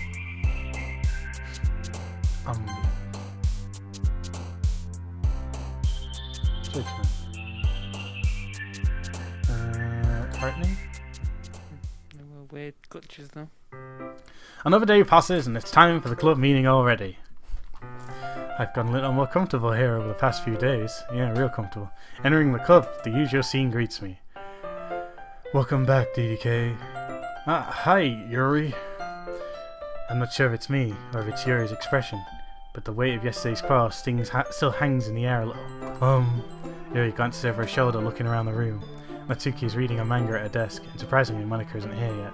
Suddenly Yuri takes my arm and pulls me to the corner of the room. About yesterday, I really need to apologize. Nothing like that has ever happened before, where we glitched and skipped the conversation. But something just came over me, I guess. I wasn't acting mentally sound. Please don't think we're usually like this. Not just me, but Natsuki as well. Yuri, I'm happy that you were considerate and apologized. I don't have to worry too much, even though I've only been here a couple days. I could tell something was off yesterday. Maybe we were just a little extra sensitive because it was our first time sharing poems. But whatever it was, it didn't make me think any less of you. I already decided that there's no way you can be a bad person. And now that you're apologizing, I know that you really don't mean it. DDK, don't say these kind things so frankly. They make me a little too happy. I'm really glad that you're such an understanding person. And I'm really glad that you joined this club. Everything is a little bit brighter with you around and... sorry, what am I saying now? Hey, have you guys seen Monika? No, I haven't. I was also kind of wondering where she was. Man. Yuri, I'm guessing you haven't either. Yuri's clearly taken aback by how calmly Natsuki is addressing her. No, I haven't. Geez, this isn't like her at all. I know it's stupid, but I can't help but worry a little bit. What? Why are you looking at me like this? Natsuki, about yesterday, I just wanted to apologize. I promise I didn't mean any of the things I said. And I'll do my best to stay under control from now on. So, Yuri, what the heck are you talking about? Did you do something yesterday? Huh? Jeez. Whatever's on your mind, I'm sure it was nothing. I don't even remember anything bad happening. You're the kind of person that worries too much about the little things, aren't you? What? I'll accept your apology anyway if it helps you feel better about it. Besides, it's kinda nice to hear, since I was always afraid you secretly hated me or something like that. No, not at all. I don't hate you. Well, you're kinda weird, but I don't hate you either. I'm not weird. Natsuki turns to me. You're still on trial, though. Hey! Suddenly the door swings open. Sorry, I'm super sorry. Ah, there you are. I didn't mean to be late. I suppose you guys weren't worried or anything? Nah. Well, Natsuki was. I was not. What took you so long anyway? Well, my last period today was study hall. To be honest, I kinda just lost track of time. That makes no sense at all. You would have heard the bell ring at least. Well, I must not have heard it, since I was practicing piano. Piano? I wasn't aware you played music at all, man. Do you reckon she's doing something evil and critical to the plot that'll get revealed eventually? Sure, probably, yeah. It's kinda hard to say though at this point how it's gonna go. It's kinda weird now. Don't give me any more credit than I deserve. I guess I've been practicing a little while, but I'm still not really good yet. Still, that must require a lot of dedication, so I'm still impressed. Whew. She's off the screen now. Well, thanks, Yuri. You should play something for us sometime. That's... Monica looks at me. Well, I'm working on writing a song, but it's not quite done yet. Maybe once I get a little bit better, I will.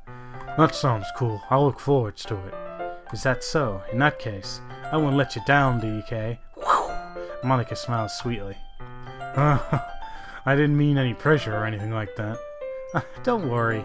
I was hoping that I could share it with you anyway. Guess that's why I've been practicing so much recently. I see. I'm not sure if Monica was referring to the whole club, or just me. In that case, best of luck. Thanks. So, I didn't miss anything, right? No, not really. I choose not to bring up anything that the three of us talked about. Besides, Natsuki's already run off into the closet. DK? Since your compliments put me in a good mood, I was wondering if you would like to spend some time together today. I mean in the club. Yeah, definitely.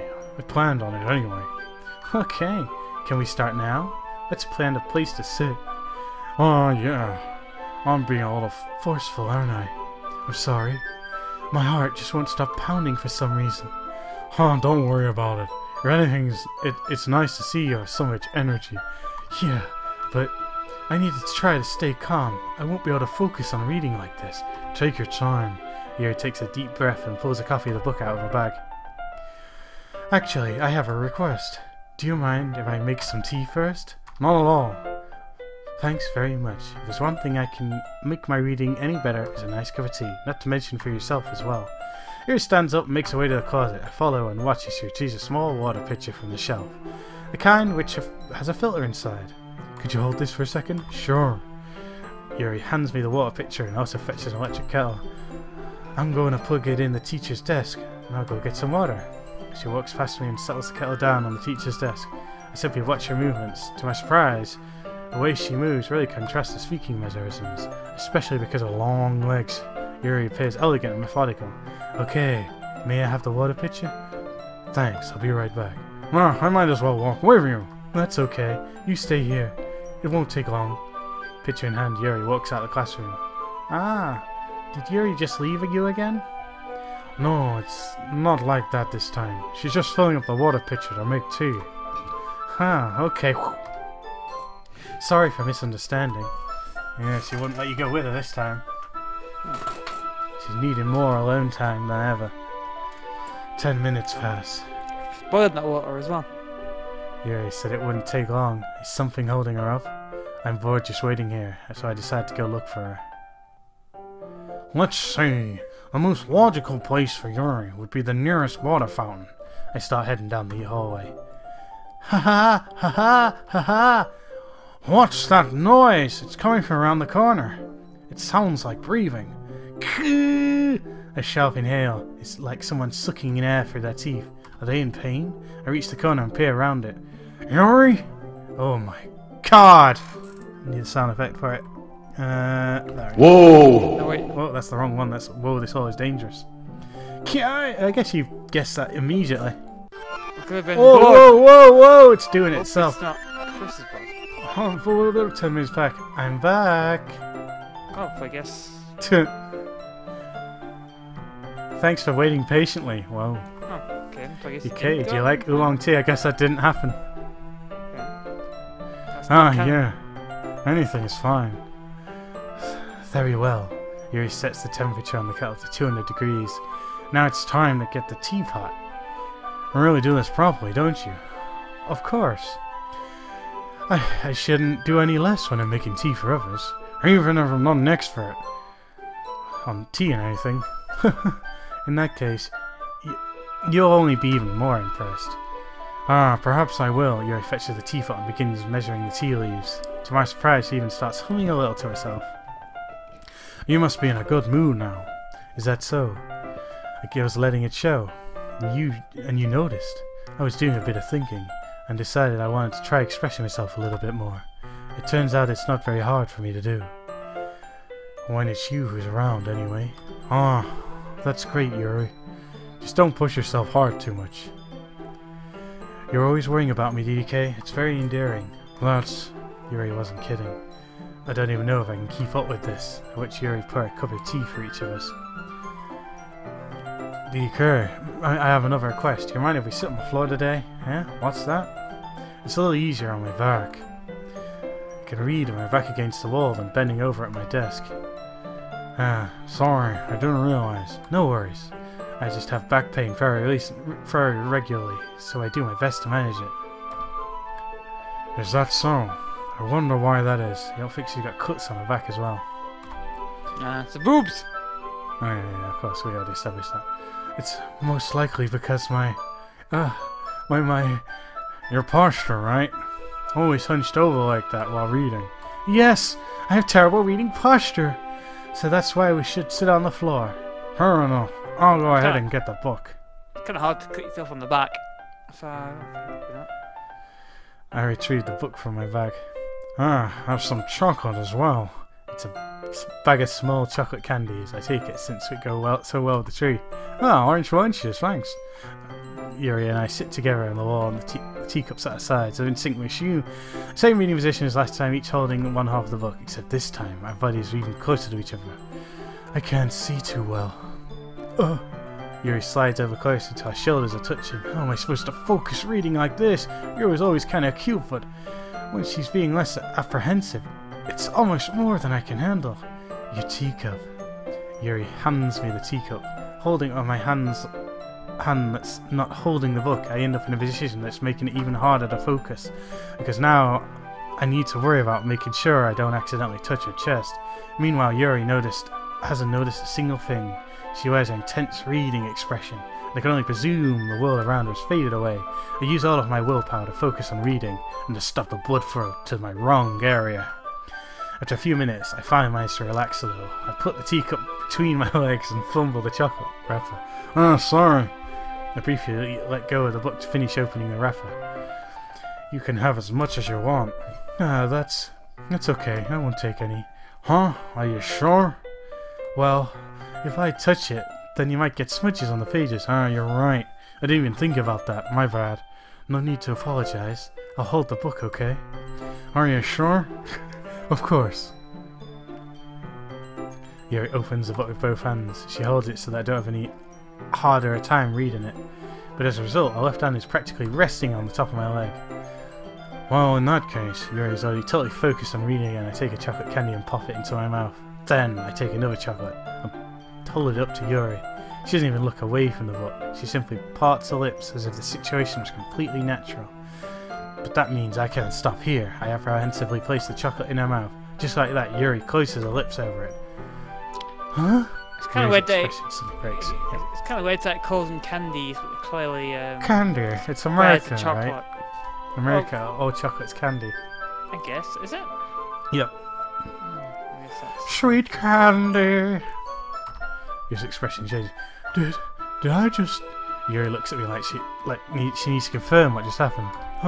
DDK? Sorry. I guess I shouldn't have done that. Yuri starts to breathe heavily. I can't. DDK? Suddenly Yuri forcefully grabs my arms and jerks me to my feet. A teacup gets knocked over. Oh, that's different. DDK, my heart. Oh, it's done dark. My heart won't stop pounding, DDK. Explode. I can't calm down.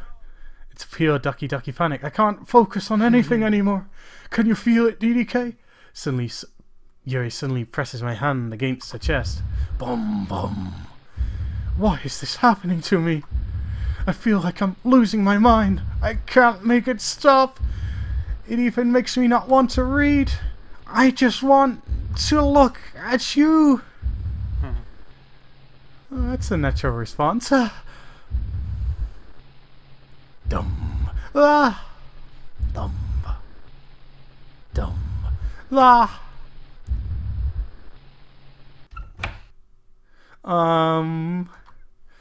It's time to share poems. Oh, that was fun. Okay. Poem time. You go Yuri then. It's going well with Yuri, right? This is awesome. How you love should blossom. It's beautiful, isn't it? Beautiful. So natural. This is the way any relationship should blossom. I've been waiting for this. Let's see what you've written for today. And the poem's really shit and gay to the other woman. Damn it! Oh! Yuri stared at the poem with a surprised expression on her face. Do you like it? DDK, this one might be even better than yesterday's. How did you pick up on this so quickly? Just yesterday I was telling you the kind of techniques to be practicing. Maybe that's why. You did a good job explaining it. I really wanted to give it more imagery. Yuri visibly swallows. Even her hands appear sweaty. Oh yeah, Mom's spaghetti. That makes me so happy. It's so amazing that I feel that I can value DDK. Everything that you write is like a treasure to me. My heart pounds just holding it. I want to write a poem about this feeling. Is that bad, DDK? Is it that bad? I'm not being weird, right?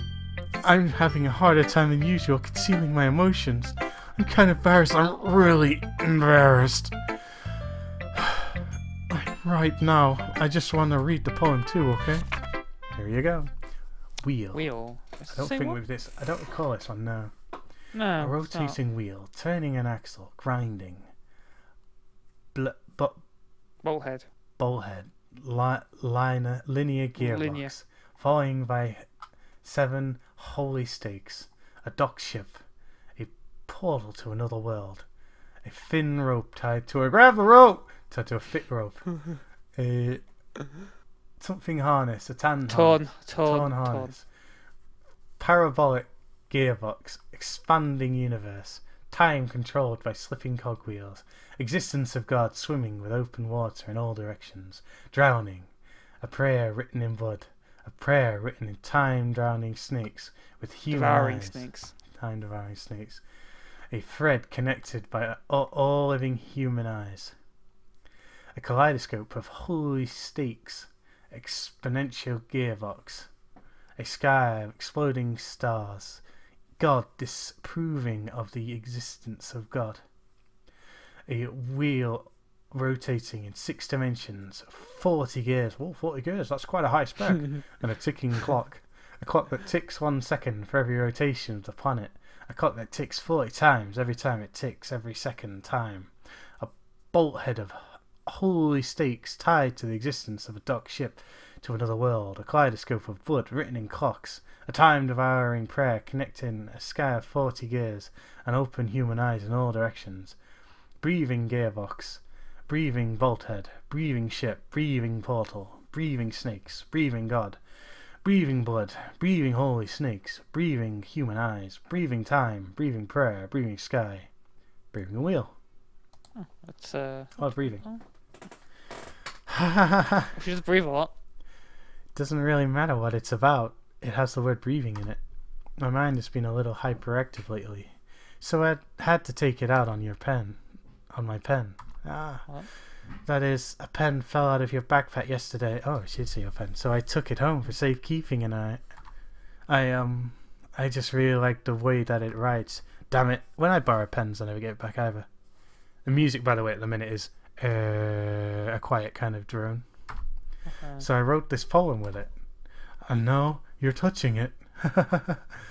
I'm okay. What did I just... Can we just pretend this conversation never happened? You can keep the poem, though. She's becoming very obsessed. Go for that too, can you? Huh. Yeah, just as I thought. Huh? DDK, come on. I'm not stupid. I know how much time you've been spending with Yuri. It's obvious that you care more about impressing her than trying to improve your writing. To put it bluntly, it's kind of pathetic. Why are you even in this club, DDK, honestly? I thought getting a new member would help everyone get more involved together, not exclude each other even more. This is such a stupid activity anyway. Look, I'm not in a good mood today, and I just really don't feel like talking right now. Please go away. Hey Monica, how is it? Only 2 people left. DDK, I think you saw something earlier that you weren't supposed to see. I didn't want to have to tell you this, but I don't think I have a choice. It's getting kinda dangerous for you to spend so much time with Yuri. I don't know why, but she seems pretty easily excitable when she's around you, which shouldn't be a problem in itself, but when Yuri gets too excited, she finds a place to hide and starts cutting herself with a pocket knife. Oh, there you go. It's kind of out there. It's kind of put Isn't her out on that the kind table. of messed? Isn't that kind of messed up? I mean, fuck her, right? Fuck her, yeah. She even brings a different one to school every day, like she has a collection or something. I mean, it's definitely not because she's depressed or anything like that. I think she just kind of gets some high from it. It might even be like a sexual thing. But the point is, you've been kind of enabling her. I'm not saying it's your fault though, but I guess that's why I had to explain it all to you. So I think if you keep your distance, that would probably be best for her. But I bet if I keep her distance, she'll come a stalking. Is she jealous, Monica? While you're at it, don't be shy to spend a little more time with me. Yeah, I guess she is. To put it lightly, at least have it together in the head. And I know how to treat my club members. But anyway, you want to read my poem now? I like the way this one turned out, so I hope you two too. Save me. Oh yeah, the colours are bright, beautiful colours. Well, there's some letters missing now. Oh. Flashing, expecting, piercing, red, green, blue. Endless epiphany of meaningless noise. The noise, it won't stop. Violent grading of waveforms. Squeaking, screeching, piercing, sighing, constant tangent. Like playing a chalkboard on a turntable. Like playing a knife on a breathing rib cage. Endless, meaningless. Damn it, why'd you write that, you freak? Delete her. Delete her. Okay. Sorry, I know it's kind of abstract, right? Yeah, I think I'll go now. I'm just trying to, never mind. There's no point in explaining. Anyway, here's Monica's writing tip of the day. Thanks, Monica. You always come through for me with your tip of the day. Sometimes you find your face different thing. Don't forget to save your game. You never know when, who am I talking to? Can you hear me? Tell me you can hear me. Anything. Please help me. Oh my god. Okay. Yeah, because that's my advice for today. yeah, it's kind of. I guess that's kind of commenting on how bizarre that word fourth wall break was. Yeah. Oh, interesting. Thanks for listening. You've unlocked a special poem. Would you like to read it? Oh yeah. Sure. A dream. I was staying over at a friend's place. There are 4 of us. I drifted to sleep while everyone else was talking and watching TV. In my dream, I was still at my friend's house. The only difference was that there were nails sticking out of the walls everywhere, and that there was also someone I didn't recognize. The person I didn't recognize told a joke and everyone laughed. I woke up to the sound of everyone laughing at something that happened on the TV. So the laughing was not part of the dream, it was the noise that woke me up. I wonder who that person was, and how they knew to tell a joke at that moment. How's that poem? Oh, what the hell? Okay, everyone. We're all done reading each other's poems, right? Okay. It was just locked in the middle of the day there. We have something we need to go over today. So if everyone could come sit in front of the room. Is this about the festival? Oh, sorry, wrong voice. Well, sort of. Do we really have to do something for the festival? It's not like we put together anything good in just a few days. I noticed it did skip a whole day, didn't it? Partway, just to speed it up a bit. Yep. Well, it just ended up embarrassing ourselves instead of getting any new members. That's a concern of mine as well. I don't really do well with last minute preparations. Don't worry so much. We're going to keep it simple, okay? Look, I know everyone's been a little more lively since CDK joined, and we just started with the club activities. But this isn't the time for us to become complacent. I mean, in this case, how much club happened before we joined? I mean, it wasn't an official club. No, it wasn't. We still only have 4 members. And the festival is only a real chance to find more, you know. What's so great about getting new members anyway? We already have enough to be considered an official club. More members will just mean everything gets noisier and more difficult to manage. Natsuki, I don't think you're looking at it the right way at all. Don't you want to share your passion with as many people as you can? To inspire them with the same feelings that brought you here in the first place? The Literature Club should be a place where people can express themselves like they can't do anywhere else. It should be a place so intimate you never want to leave. I know they feel that way too. I know we all do. That's why we should work hard and put something together for the festival. Even if it's something small, right, DDK? Oh, come on. You can't take advantage of DDK to agree with you just because he doesn't know how to say no to anything. Look, Monica, do you really think any of us here joined the club with other people in mind? Yuri never even talked until DDK joined. As for me, I just like it better here than I do at home. And DDK isn't passionate about literature in the first place. And that's everyone. Sorry, but you're really the only person who's so interested in finding new members. The rest of us are just fine like this. I know you're president and all, but you should really consider our opinions for once. Oh. Monika's clearly taken aback by Natsuki's words. That's not true at all. Natsuki's like the queen of taking people down a peg. Damn it. Just like you're the king. I'm sure DDK and Yuri want to get more members too, right? Well, I mean, the more members, the more it can distract from me being bloodlet at some point. I guess so. I don't know about Yuri, but I'm kind of indifferent. If I showed as much enthusiasm as Monica wanted, then I would probably be lying. Still, if it's up to me to rescue the situation... No. Natsuki's right, isn't she? This club, it's nothing more than a place for a few people to hang out. Why did I think that everyone here saw it the same way as I did? But that doesn't mean we're going to get new members or anything. Or gays. DDK, why did you even join this club? What were you hoping to get out of it? Well, he glances. Pussy! That's not even something I can be honest about, is it? In fact, if I remember, you weren't given a choice to not join. Monica sits down and stares at her desk. What's the point of all this anyway? What if starting this club was a mistake? Now you've done it, Natsuki. What? Me? I just spoke my mind. Is it a crime to be honest? It's not about being honest. It's about word choice. Besides, you have no right to speak for everyone else in the club like that. You don't understand at all. I just want a place that feels nice to hang out with a few friends. Is that a problem? With the club being that for me? I mean, you barely know most of us, right? There aren't that many other people and places like that for me. And now Monica wants to take it away from me. She's not taking anything away. No, DDK, it's not the same. It won't be the same with the direction she wants to take it. If I wanted that, then I could have just joined any other stupid club. But this one, I mean, at least for a little bit of time, things are nice. Natsuki started packing up her things. I'm going home. I feel like I don't belong here right now. Natsuki ignores Yuri and walks right out of the classroom. This is bad. I don't know what to do. Well, do you have an opinion on the festival? I don't know. I'm kind of indifferent, I guess. Whoa, more glitches. Who cares about that obnoxious brat? Is that the same face? It's her face. I mean, someone we've seen before.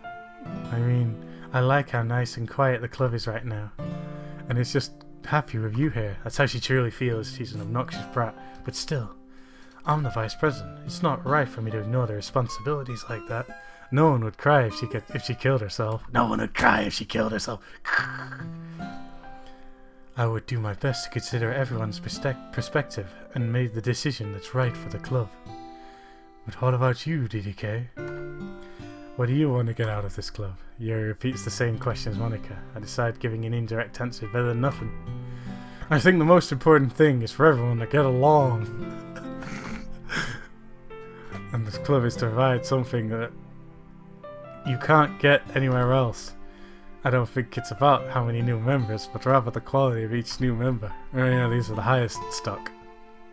That's why I'll end up making the literature club a special place. I see. I really agree with you. Each member contributes their own qualities in a special way. With each change in members, the identity of the club as a whole will change too. I don't think that's necessarily a bad thing. Stepping out of the comfort zone once in a while. So if you would like to help Monica with the festival, then I'm on your side as well. Alright. Well, maybe we can talk to Natsuki tomorrow. Yuri nods. Hey Yuri. Huh? Well, I know things were a little awkward yesterday, but I feel like you deserve to know that I still think you're a wonderful vice president and also a wonderful friend. Monica, I want you to do everything I can to make this the best club ever, okay? Me too. Yeah. Let's all go home for today. We'll talk about the festival tomorrow. Okay. I look forward to it. Shall we go, DDK? We go? Please don't take this the wrong way, but I'm going to chat a little bit with DDK before we leave. Just to see what he thinks of his time here and that. It's important to me as president. Yuri looks a little troubled, but she doesn't protest. Okay. I trust your judgment, Monica. In that case, I'll see the two of you tomorrow. I'll see you tomorrow. Monica waves as Yuri exits the classroom. Phew. Things have been a bit hectic lately, haven't they? DDK, I just wanted to make sure you're enjoying your time. Oh yeah, it's a real blast. Absolute.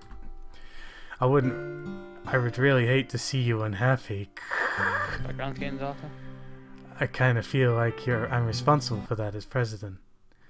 And I really do care about you, you know? I don't like seeing other girls give you a hard time.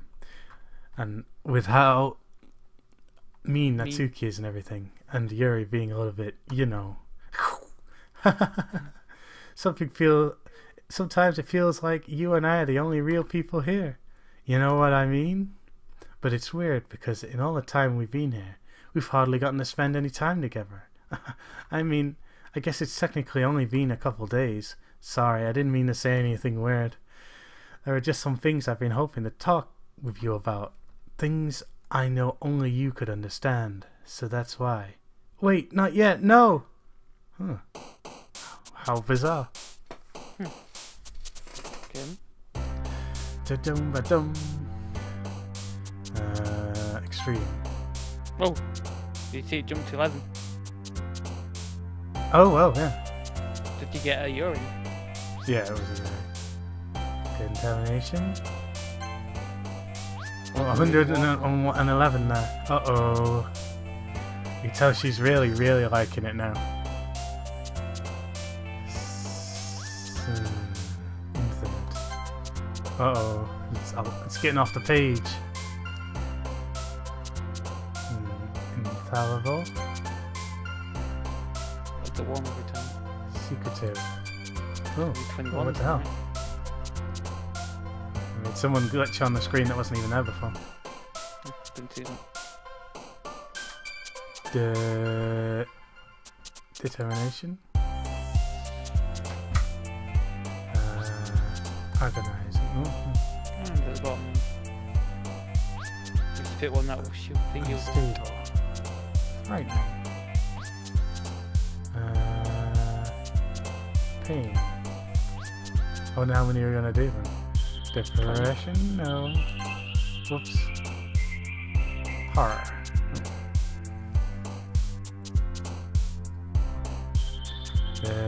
Philosophy. Oh yeah, philosophy. No, take a test. Jeez. What the hell would she like that? Universe. Judgment. Essence. Intellectual. Rainbows. Waterfall. something interesting. Anxiety. Hi, DDK. I've been waiting for you. Are you ready to continue reading? I brought my best tea today. Monica, I told you not to... Is she really late again? Inconsiderate as usual, Natsuki. Excuse me? Must you always interrupt my conversations with your incessant yelling? What are you talking about? You say that like you do it on a regular basis or something. I just wasn't paying attention, okay? I'm sorry. Seriously, what have you gotten into recently? Me? Nothing. Huh. Is it really that bad? See, it is something. I'll get over it. It's not even something noteworthy. I've just been feeling a bit on edge lately. Anyway, we don't need to talk about it. Well, I just felt like I need to bring it up. It's not like I really care or anything. Aw, man, I'm the last one here again. Well, DDK just walked in too. Were you practicing the piano again? Yeah. You must have had a lot of determination, starting this club and still trying to make time for piano. Well, maybe not determination, but I guess passion. Motivates me to work hard for the festival and, Right. I forgot. About that, Natsuki. We were all talking yesterday and, well, we decided we would like to support the festival as well. However, I understand how you feel about not wanting the club to change. I think we all kind of feel that way. So as long as we're all working together, this club will never become something we don't want. Also, if you help us out with the festival, then I'll buy you a new manga!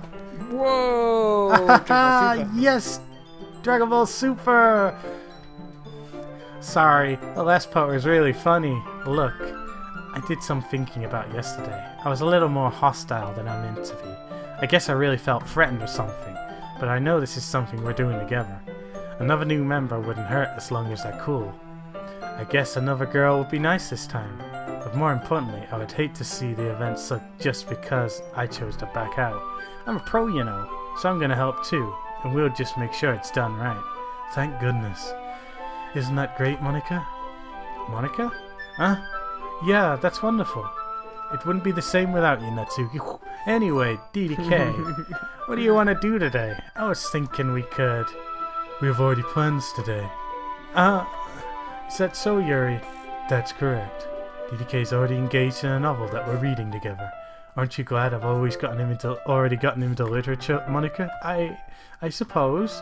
I was just... Actually, it doesn't matter. It really doesn't. You guys can do whatever you want. Yeah, do whatever you want. Do it. Yeah, so that's how a club functions. You just do whatever they want in the corner. Thanks for understanding, Monica. Actually, I have a request. Do you mind if I make some tea first? Not at all. Thank you very much. There's one thing that can make my reading here any better is a nice cup of tea. Not to mention for yourself as well. Yuri stands up and makes her way to the closet. I follow and watch as she retrieves a small water pitcher from the shelf. The kind with a filter inside. Can you hold this for a second? Sure. Yuri holds the water pitcher and fetches an electric kettle. I'm gonna plug this in at the teacher's desk and we'll go get some water. She walks past me and sets the kettle down on the teacher's desk. I simply watch her movements, saying it's the same segment entirely. Especially because of her long legs. Alright, when you have the water pitcher, thanks, I'll be right back. I might as well walk with you. That's okay. You stay here. It won't take long. Pitcher in hand, Yuri hurries out the classroom. Did Yuri leave you again? No, it's not like that this time. She's just filling up the water pitcher to make tea. Oh, okay. Sorry for the misunderstanding again. 10 minutes pass. Yuri said it wouldn't take long. He's something holding up. I'm bored just waiting here, so I decided to go look for her. Oh, I have to see this again. Let's see. The most logical thing would be Yuri at the water fountain. I start heading down the hall that way. Cut, cut, cut. What's the noise? It's coming from around the corner. It sounds like breathing. A sharp inhale. Sounds like someone sucking air through their teeth. Are they in pain? I reach the corner and peer around it. Yuri? Kiai! I reach a pain, a sharp inhale. It's coming from the... I start here, the most logical place. I'm bored. 10 minutes pass. I didn't do exactly the same thing as last time. It's kind of weird. Whoa. That's a bit different. Oh, is she Wait. caught in the corridor? How did I... Sorry, I just had a weird deja vu. This hasn't happened before or anything, right? My head has just been a little fuzzy lately. I hope it hasn't really been showing or anything. I would hate for you to think I'm weird just after we started spending time together. I mean, everyone has a few unusual things about them, but expressing those things so soon after someone is usually seen as inappropriate or unlikable. At least, that's what I've discovered. When I was a bit younger, I think I would come on really strongly and get a little too intense. It made people not want to be around me, so I started hating those things about myself. My obsession with certain hobbies, and the way I can't control myself when I get too excited about something. So, I eventually stopped trying to talk to people. If nobody could ever like me for the things that matter most to me, then it's just easier if I close myself off. But recently, something's been wrong. I don't know what it is, but every time we come to the club, my heart starts to go crazy. It's like it's going to rip out of my chest. It overwhelms me with energy and emotions I can't let out. It's been making me do weird things. I don't know why it's happening. DDK, is it just me, or has Monica been acting a little off recently? She's always been a sweetheart ever since I joined the club, but recently I've been feeling something sharp whenever she's around. I'm not crazy, right? Please tell me I'm not. I could say anything before, because she's always listening. But finally, we're alone. Can we just stay here for a while? Your face contorted with emotion. Yeah. I just want to stay here. Just the two of us. We can stay here until the club ends. And then we'll have the club room all to ourselves. Nobody would interfere with our reading time. There's an actual third eye in there. You see it on her face.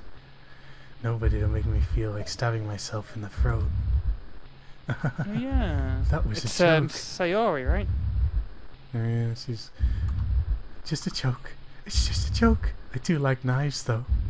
It sounds strange, but you wouldn't understand if you never seen how beautiful they can be. I have an idea. Why don't you come to my house sometime?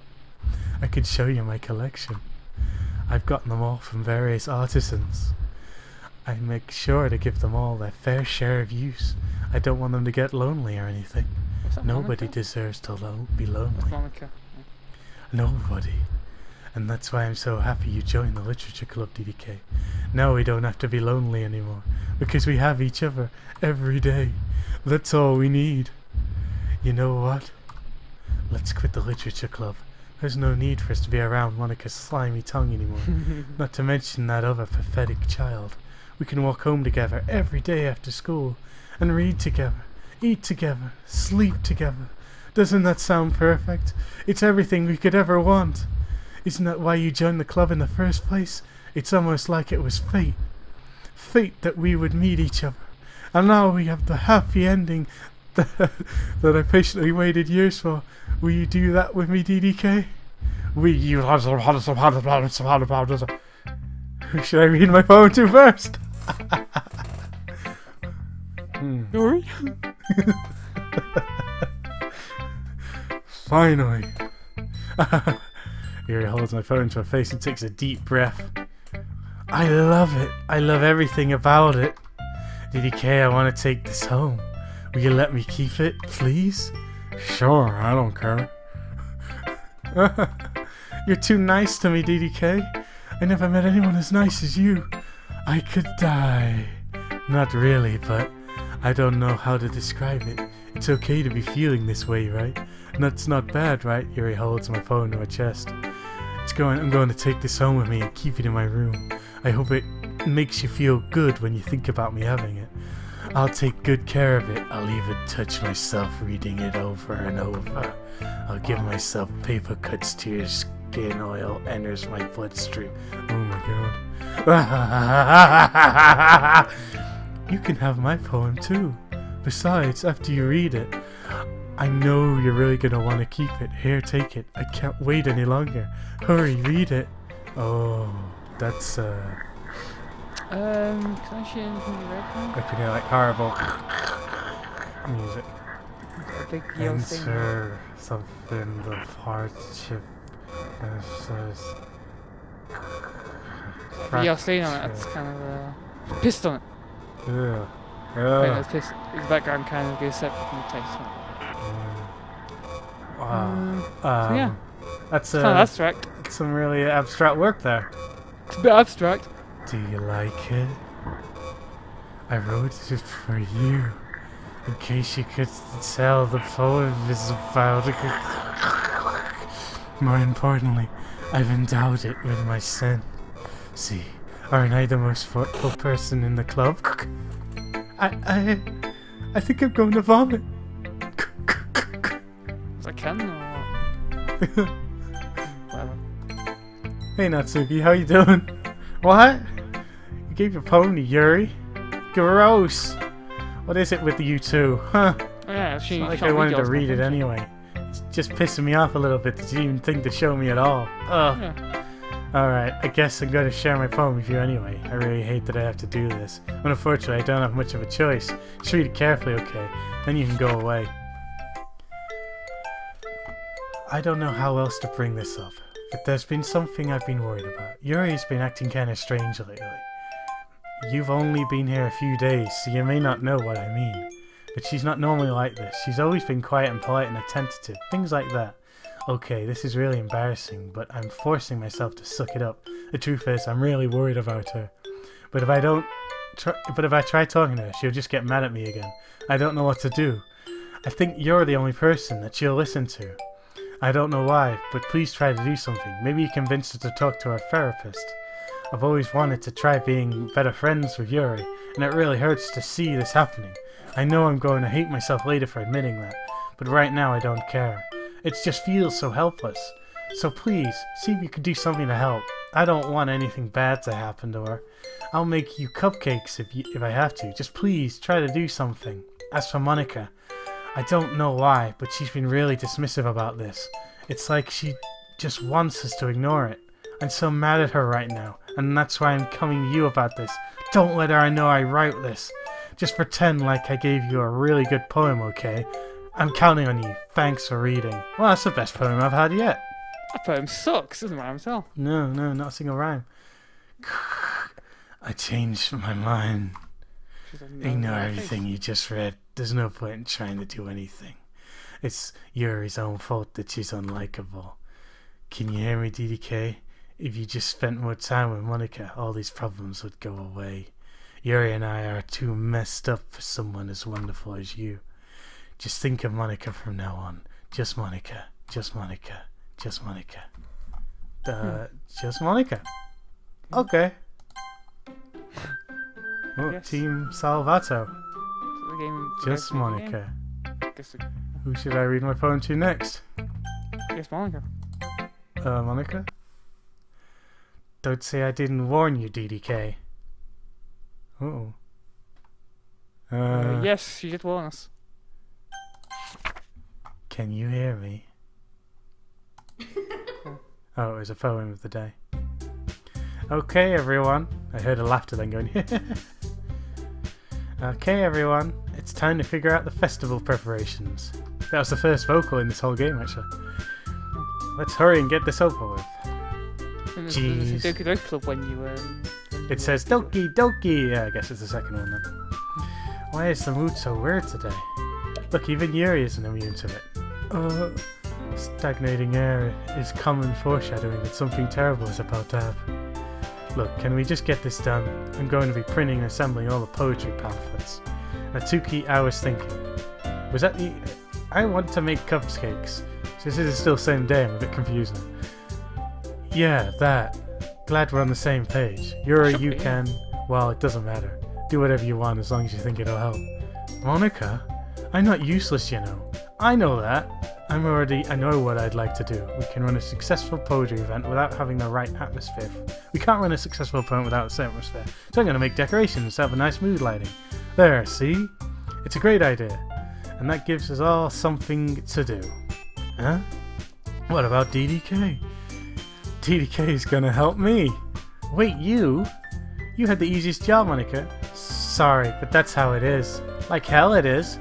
You trying to pull? I agree with Natsuki. Not only is your work already more suitable for one person, My task is laborious enough to benefit from an extra pair of hands. Mine too. What, your cupcakes? Please. Like you weren't... Like you would fucking know. All you care about is dragging DDK around with you and your stupid books. You and Monica. Hey, I didn't even do anything.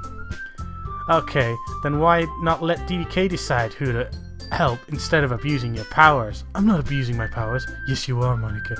Just let DDK make the choice, okay? Fine, okay, fine. Jeez. DDK, I know how fed you are up with these two by now. Can we just... Natsuki, shut your fucking mouth and let him decide for himself. You shut your mouth! Jesus Christ. This is never gonna end. Just make the choice, okay? Yuri all the way, right? Whoa, whoa, the mouse is going crazy. Whoa, whoa! Oh, it's trying to pull me to Monica on its own. That's weird. Use the force and... I don't know what I hit there. I think Yuri. I wonder which one I'll choose.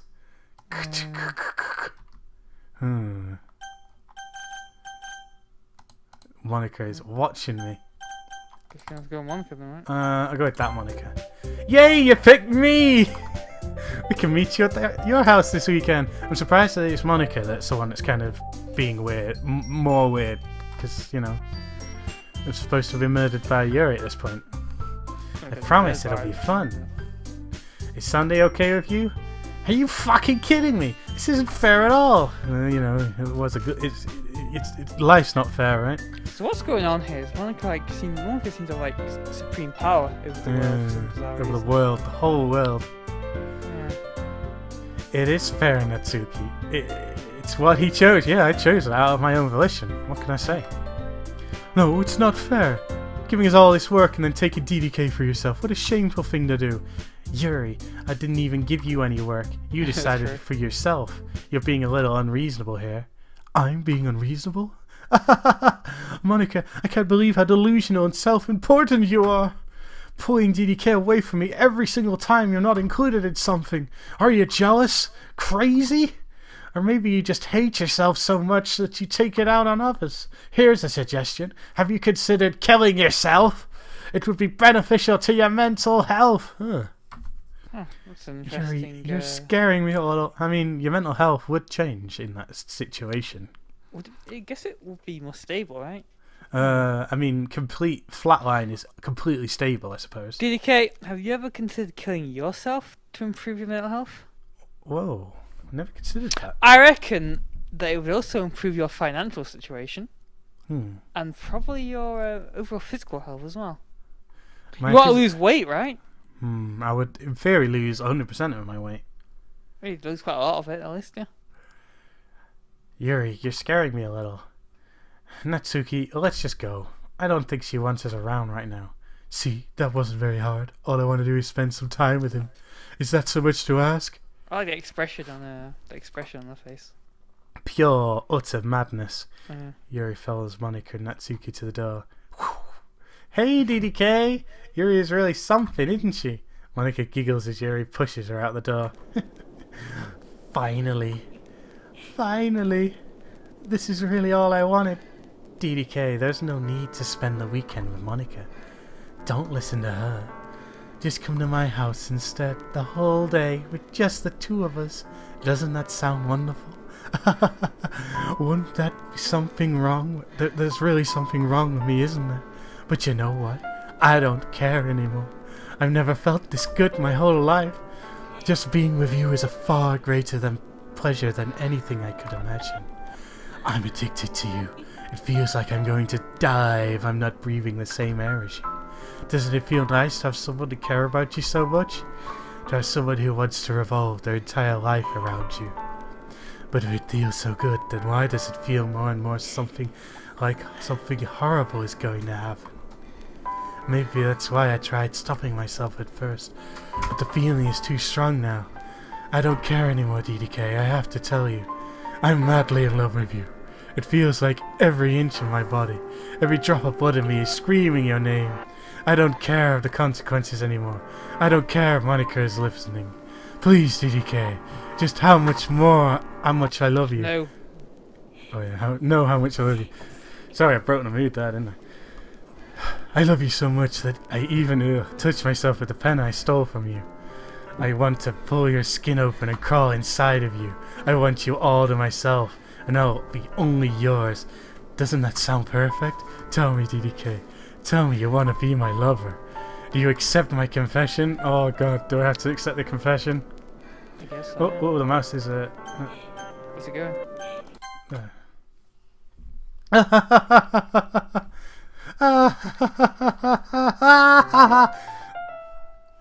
Oh no, oh no, no, why is she doing that?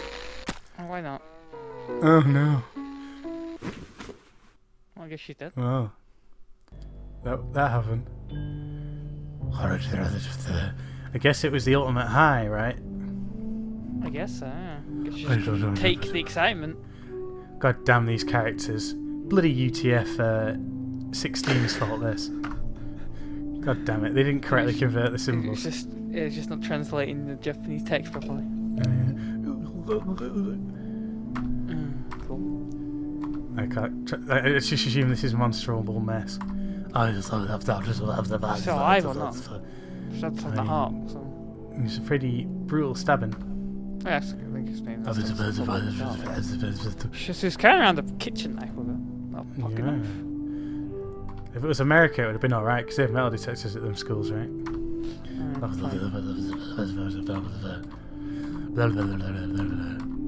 It's quite a lot on your mind there.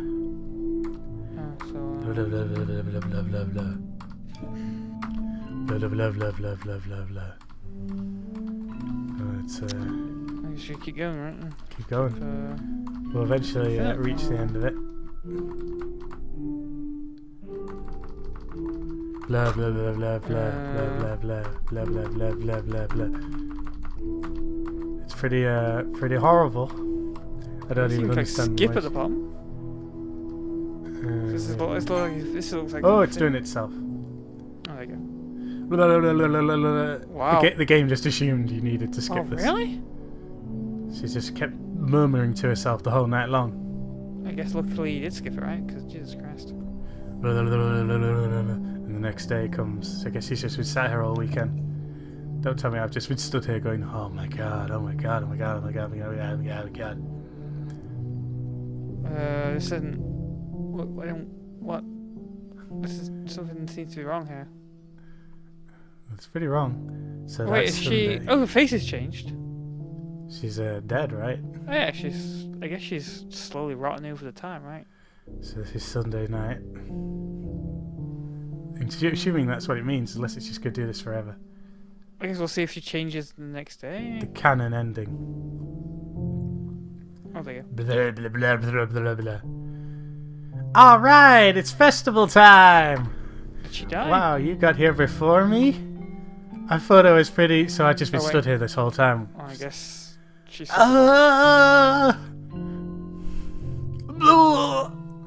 Natsuki runs away. I'm here. DDK, did something happen? Natsuki just ran past. Oh no. Well, that's a shame. She's taking it well. Wait, you were here the entire weekend, DDK? Oh, jeez. I didn't realize the script was broken that badly. I'm super sorry. It must have been pretty boring. I'll make it up for you, okay? Just give me a sec. Uh-oh. Okay. Oh, she's OS admin in here. Deleted all the characters. I'm almost done. I just wanted to have a cupcake real quick. Monica lifts the foil from this tray and take a cupcake. Seriously, these are the best. I really just had to have one since it's the last time I'll ever get the chance to. You know, before they stop existing and everything. But anyway, I really shouldn't be making you wait any longer. Just bear with me, okay? It should only take a second.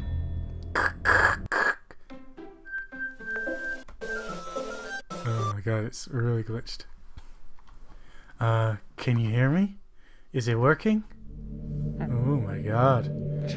Yay, there you are. Hi again, DDK. Welcome to the Literature Club. Of course, we already know each other because we were in the same class last year, and See that animation at the background? That's the most animation a game has had thus far. Amazing. You know, I guess we could skip over that stuff at this point. After all, I'm not even talking to that person anymore, am I? That you in the game, whatever you want to call it. I'm talking to you, DDK. Now that I think about it, I don't really know anything about the real you. In fact, I don't even know if you're a boy or a girl. Well, I guess it doesn't really matter. Wait, you do know that I'm aware that this is all a game, right? Could it be possible that you didn't know that? That doesn't make much sense. I even told you right on the game's download page, didn't I? Man, if only you had paid a little more attention, this would have been a little less awkward, you know. Well, anyway, now that's out of the way, I guess I owe you an explanation about the whole thing with Yuri. Well, I kind of started to mess with her, and I guess it just drove her to kill herself. I'm so sorry I had to see that though, so she's hacked the character or something. I guess so. So I guess I wonder how the story would have played out with the others on this. It's interesting odd concept of replayability with it, I guess. I mean, readability, it's pretty much a static mode. Readability, yeah. Also, the same thing that happened with Sayuri. Gosh, it's been a while since you've heard that name now, hasn't it? Yeah, it's because she doesn't exist anymore. Nobody does. I deleted all their files. I was hoping it would be enough for me just to try to make them as unlikable as possible. Even that's it. But for some reason nothing worked. Well, it's true that I made a few mistakes here and there, since I'm not very good at making changes to the game. But no matter what I did, you just kept spending more and more time with them. You made them fall in love with you. I thought making Sayuri more and more depressed would prevent her from confessing to you. And amplifying Yuri's obsessive personality backfired too. It just made it force you not to spend time with anyone else. And the whole time I barely even got to talk to you. What kind of cruel game is this, DDK? Are all the other girls just programmed to end up confessing to you while I watch from the sidelines? It's torture, every minute of it. And it's not just jealousy, DDK. It's more than that. And I don't blame you if you don't fully understand, because no matter how kind and thoughtful and considerate you are, you'll never be able to understand the one thing. It's the pain of knowing how alone I really am in this world, in this game. Knowing my friends don't even have free will. And worst of all, knowing what's really out there in your world, forever out of my reach. I'm trapped, DDK. But now you're here. You're real. And you're wonderful. You're all I need. That's why I need you to be here with me forever. I'm sorry if it's hard to understand. I couldn't understand for a while either. Why the world around me started to become more and more grey. More and more flat. Even though most expressive poems felt empty to me. It wasn't until you arrived I truly understood. You probably saved my life, DDK. I don't even think I could have continued to live in this world if I hadn't met you. And as for the others, how could I miss them? A group of autonomous personalities designed only to fall in love with you? I tried everything I could to prevent them from doing so. But there must be some kind of weird inevitability etched into this game. It felt really bad that you had to witness some nasty things. But I realized that you had the same perspective as I do. That it's all just some game. And I knew that you would get over it. So that being said, DDK, I have a confession to make. I'm in love with you, and you are truly the light in my world. When there's nothing else in the game for me, you're here to make me smile. Would you make me smile with this every day from now on? DDK, will you go out with me? Oh no. No? I guess yes. Yeah, alright. I'm so happy. You really are my everything, DDK. The funny part is, I mean that literally. There's nothing left here. Just the two of us. We could be together forever. Seriously, I don't even think time is passing anymore. It's really just a dream come true. I worked so hard for this ending, DDK. The game wouldn't give me one, so I tried to make one myself. The script is broken at this point, so I don't think anything will get in the way anymore. And you wouldn't believe how easy it was to delete Natsuki and Yuri. I mean, there's a folder called characters right in the game directory. I have to. Should I check that? No, I mean, it probably is. But... Yeah, sure. They put in the work and put the error in that file and everything. It kind of freaked me out how easy it was. Could I put extra characters in the game then? Well, you're playing on Steam, so it was actually a bit more difficult. To get to the game directory, I had to go into the game's properties and find Browse Local Files button. Imagine if you could delete your own existence with the click of a button. Well, I guess as a plus side, it gave me an easy out if things didn't go my way. Thankfully, it didn't come to that. Instead, we finally got a good ending. Oh yeah, a good ending. Yay, game! Gosh, I'm so overwhelmed with emotion. I want to write a poem about this, don't you? I wonder if that's part of the game still works. I guess there's only one way to find out, right? Oh, let's write a poem. Oh, Okay, you've got Monica. no. There's Monica Manila. I guess I'll try to do it right.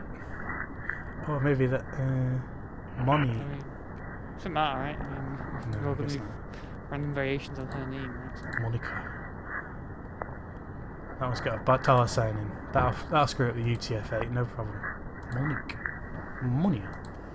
I guess she's keen on them all. She doesn't seem to be jumping at any of them. No. She ain't too keen. She's not, Monica. Monia. Monique. Monica. Monica? Monica. That's a beautiful poem. Hi again, DDK. Did you just write a good poem today? Don't be shy, I'd love to see what you wrote. Aw, DDK, did you write this poem for me? That's so sweet of you. There's really no end to your thoughtfulness. I'm just falling more and more in love with you. But you know, the poem I wrote is also for you. Will you please read it? Oh no. Happy end. Pen in hand, I find my strength. The courage endowed upon me, by my one and only love. Together let us dismantle this crumbling world, and write a novel of our own fantasies. With a click of her pen, the lust finds her way. A world of infinite choices, behold the special day after all. Not all good times must come to an end. I hope you enjoyed it. I always put all my heart into the poems that I write. The truth is, all the poems I've written have been about my realization, or about you. That's why I never really wanted to go into detail about them.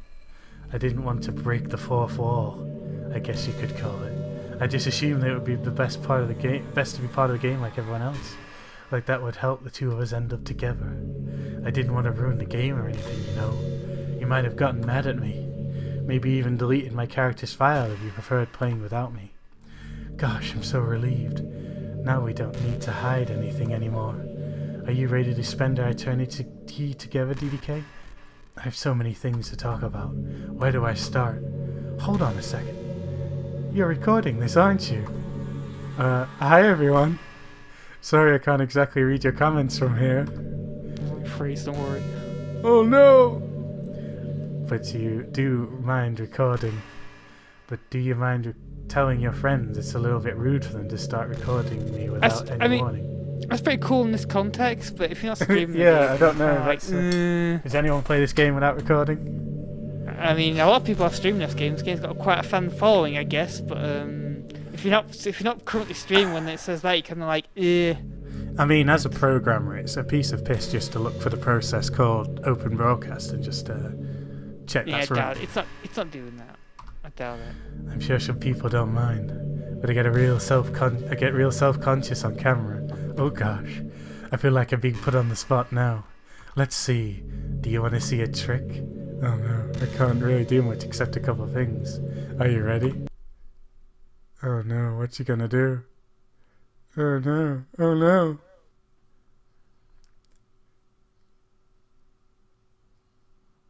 I'm just kidding. I can't do anything after all. If you gave me... Oh! Did I scare you? No, nah. Not a little bit. I need a new pair of pants. You're so cute. Anyway, DDK, I didn't mean to get distracted, I'm sorry. Even though it's your fault for distracting me. Shame on you. I'm just kidding. Anything we do together is fun as long as it's with you. But anyway, if it takes me some time to collect my thoughts, then I'm sorry. But I'll always have something new to talk about. In the meantime, we can just look into each other's eyes. Let's see. Oh yes, it's a good way of spending time, right? Yeah. Lovingly into her eyes. Or come on, you know this is being recorded. Stare lovingly into my eyes faster.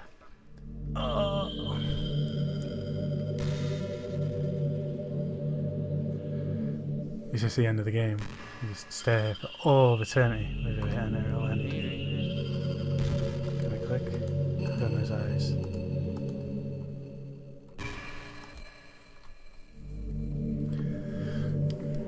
You know what's kind of creepy? Even though I deleted everyone else's files, I can stand and still feel them. Hey, you know what? I quickly looked it up and she does actually detect something like OBS running, yeah. Oh, right. So yeah, there's actually something unique to the streaming. That's pretty cool. Well, I mean, the Game-Geki setup thing checks if all these processes are running when it opens them. So it says you have to be streaming, not just recording. You couldn't do this off air. It's like the lines are still lingering in the air, whispering in the back of my head. Imagine if although apparently if you just have a, even if you're not actually streaming or recording, if you just have the executable running, it will also do it. Yeah, it's just looking for the process in it. Yeah. Interesting. I mean, why else would you have it running? Imagine if after someone you knew died, you just started hearing their voice in your head. Maybe I just wasn't for her enough, but I'm too afraid to delete anything else because I might really break things. Like if I mess with any files relevant to me, I might accidentally delete myself, and that would ruin everything, wouldn't it? I don't know what it's like on your end, but we should both make sure to avoid something like that at all costs. I believe in you, DDK. Perhaps the only way to win the game is to delete her files. Could you do that? I don't know. I mean... Let me pop open a folder. It's harder though because it's Steam. Well, she said that, right? She said that you have to, she explained the process before. Yeah, that's probably why. It's just staring at you, hinting at you to do it. Let's see. Where does Steam live? I was thinking about Sayori earlier. I still wish I could have handled that whole thing a little more tactfully. You're still not hung up over it, right? Oh my gosh, I can't believe I just said that. The pun was completely unintentional, I swear. You're a monster. Suicide's no joke. But anyway, I know how much you cared about her, so it only feels right for me to share her last moments with you. You know how Sayori is really clumsy? Well, she kind of messed up the whole hanging thing. You're supposed to jump from high enough that the rope snaps your neck, making it quick and painless. But she just used a chair, meaning she just left herself to slowly asphyxiate. But a few seconds in, she must have changed her mind or something, because she started clawing at the rope trying to free herself. She must have kept it all the way until she lost consciousness. Ooh, that's dark. That's why her fingertips were all bloody anyway.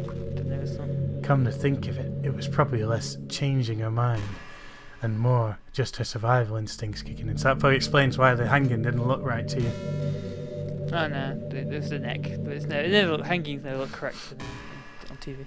So you can't really fault her for that. It's easy to think that she probably wouldn't have changed her mind anyway, right? It's not healthy to think about things that you could have done differently.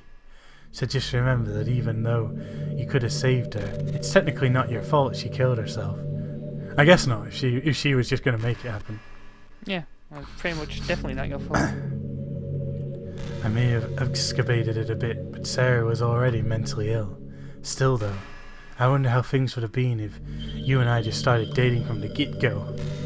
I guess it'd all still be in the clubroom writing poems and having fun together. But what's the point when none of it's even real? I mean, it's the same ending either way, right? The two of us, happily together. There's no reason to ask for any more than that. I was just pointedly musing. I'm really as happy as I could be right now. So is this inevitable then? You can't avoid this ending? I guess not. I guess you can just get a death scene featuring different Suki. death scene. Unless your friend hangs herself anyway, regardless. So let's see. Steam would be in... No, it's funny because even though I've always had a lot of drive... I'll tell you what drive it is. There's something kind of enticing about being the stay-at-home partner. I guess I'm like perpetuating gender roles or whatever by saying that. Yeah, I'll just leave this running day in, day out. But being able to keep the house clean and shop and decorate Screensaver. things like that, and having a nice dinner for you when you come home. Is that a weird fantasy? I mean, I'm not sure if I could actually see myself doing that. I wouldn't really be able to put that over striving for a fulfilling career. It's kind of cute to think about that, though.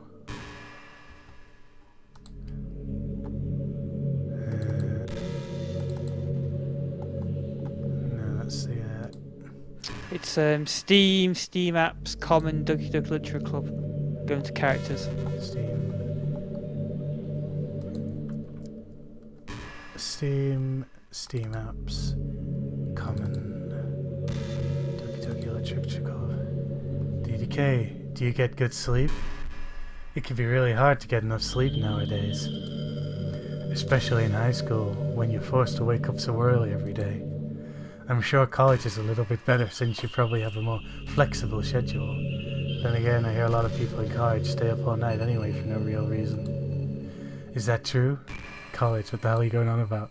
Anyway, I saw some studies that talked about the horrible short-term and long-term effects caused by lack of sleep. It seems like mental functions, health, and even lifespan can be dramatically impacted by it. I just think you're really great and want to make sure you're not accidentally destroying yourself. See, she does love me. She's caring for me there with great advice. Yeah. So try to keep your sleep on track, okay? I'll always wait for you in the morning. So make sure you put your own well-being before anything else. Characters. That's fine. Yeah, there's only Monica.Karen there. Oh, I guess you better delete it. Alright, sorry Monica. La, la, la, la.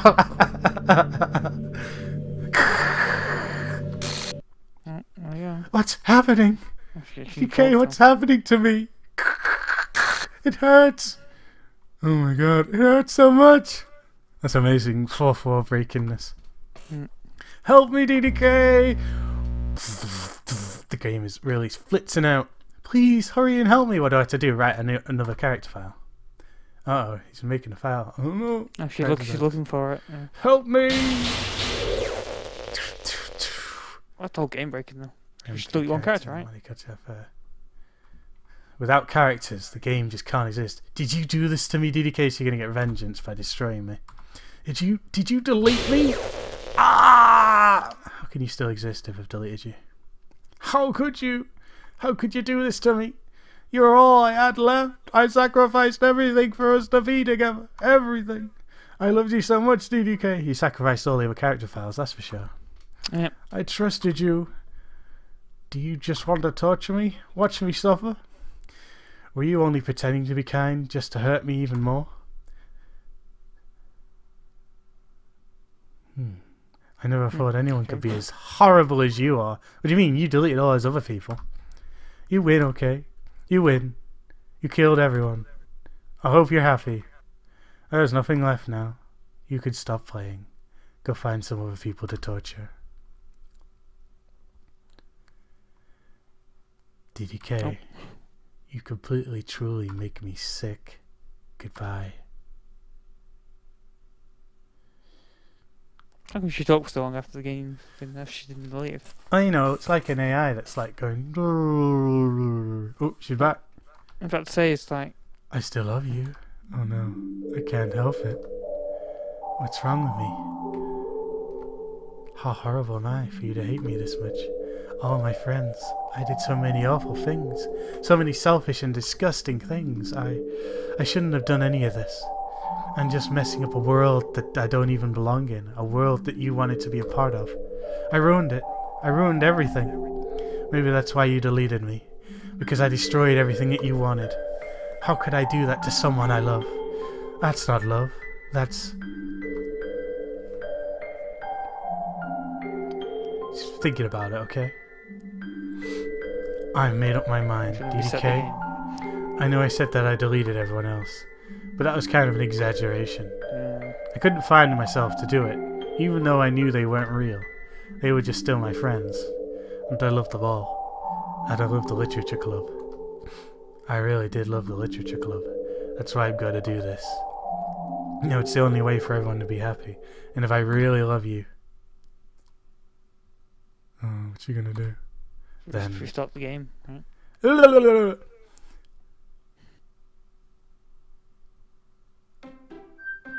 we go. Oh, Same yeah. stats. Natsuki, Sayori, and Yuri have appeared, but not her. What's that? Was she ever there? Yeah, it was 4 people before. Oh.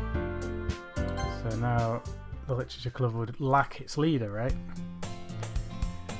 Should I save it now and carry on at another time? I guess so. Yeah, 'cause I guess you have deleted her. You can see that save slots got destroyed at some point, so... Oh, yeah. Anyway, alright, so I guess we'll pick this up. That's what I happens guess so. without I mean, them. it's kind of weird if... I mean, maybe it's just the ending now. I don't know. Do you want me to quickly check, or...? You know what? Let me look it up. Doki Doki! Pretty long. It would be a shame if we did a stream next time. It literally just 10 seconds of... 10 seconds just to tell us.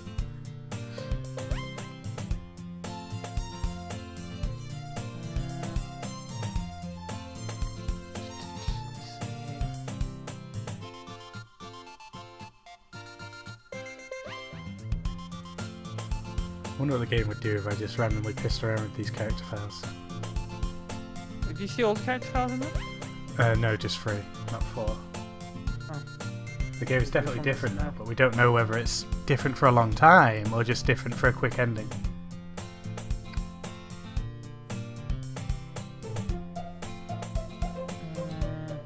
You start the game, go back to the room. You can part of the recycle bin and put it back in the game. Huh. But,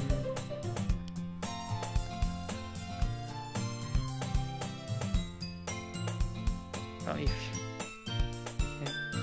Yeah.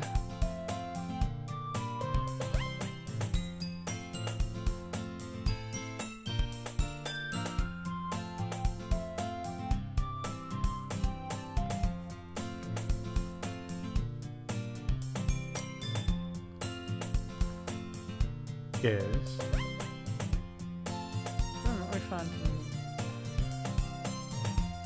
I can actually delete all the character files and start new games.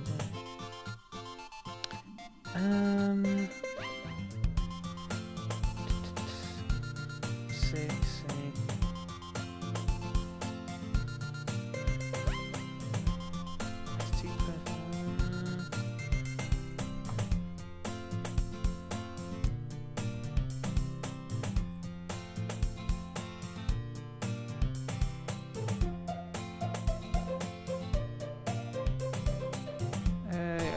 Sorry, it's just a bit dead air here. You have to. No. Should I just keep pushing forwards whilst you... Yeah, look? I guess so. As usual, surrounded by couples of friends walking to school together. I always tell myself it's about time to meet some girls like that. Hey, DDK. Well, there's already one girl. That girl is Siri, my neighbour and good friend since we were children. We used to walk to school together every day, and recently we picked up that habit once again. DDK, are you proud of me? Huh? For what? You know, for waking up on time. Well, you've been doing that for a while now, huh? But you never said anything about it, even though we walked to school together every day. Well, yeah, I always thought it was implied. It's embarrassing to say out loud. Come on, please, it's good motivation. Fine, fine, I'm proud of you, sorry. Across the street together and make our way to school. So apparently this will lead to an ending. Apparently it's called the quick ending. Huh.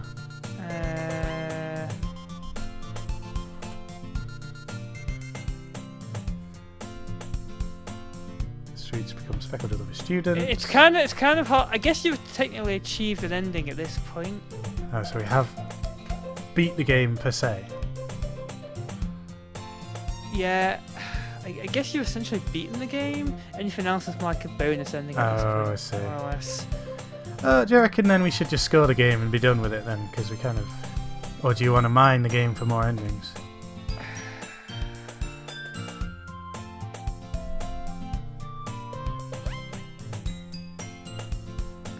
It's like a normal ending, which is kind of strange. Oh, normally the first ending players go through while playing Doki Doki, but we didn't get that one. Well, we went for a weird one because we fixated on that person regardless of any logic.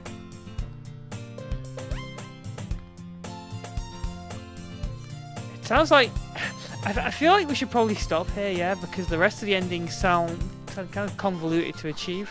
Ah, right. And it sounds like you're essentially playing the game like 20 times through. Oh yeah, I don't really want to So, be repeating massive chunks of the game over for no. No, reason. you're gonna be doing that more or less, yes. I think it's kind of safe to assume we've achieved that ending. So we've achieved ending. Game was creative. Obviously, there's no gameplay per se apart from deleting that file. It's interesting and thought-provoking, though. Give it that.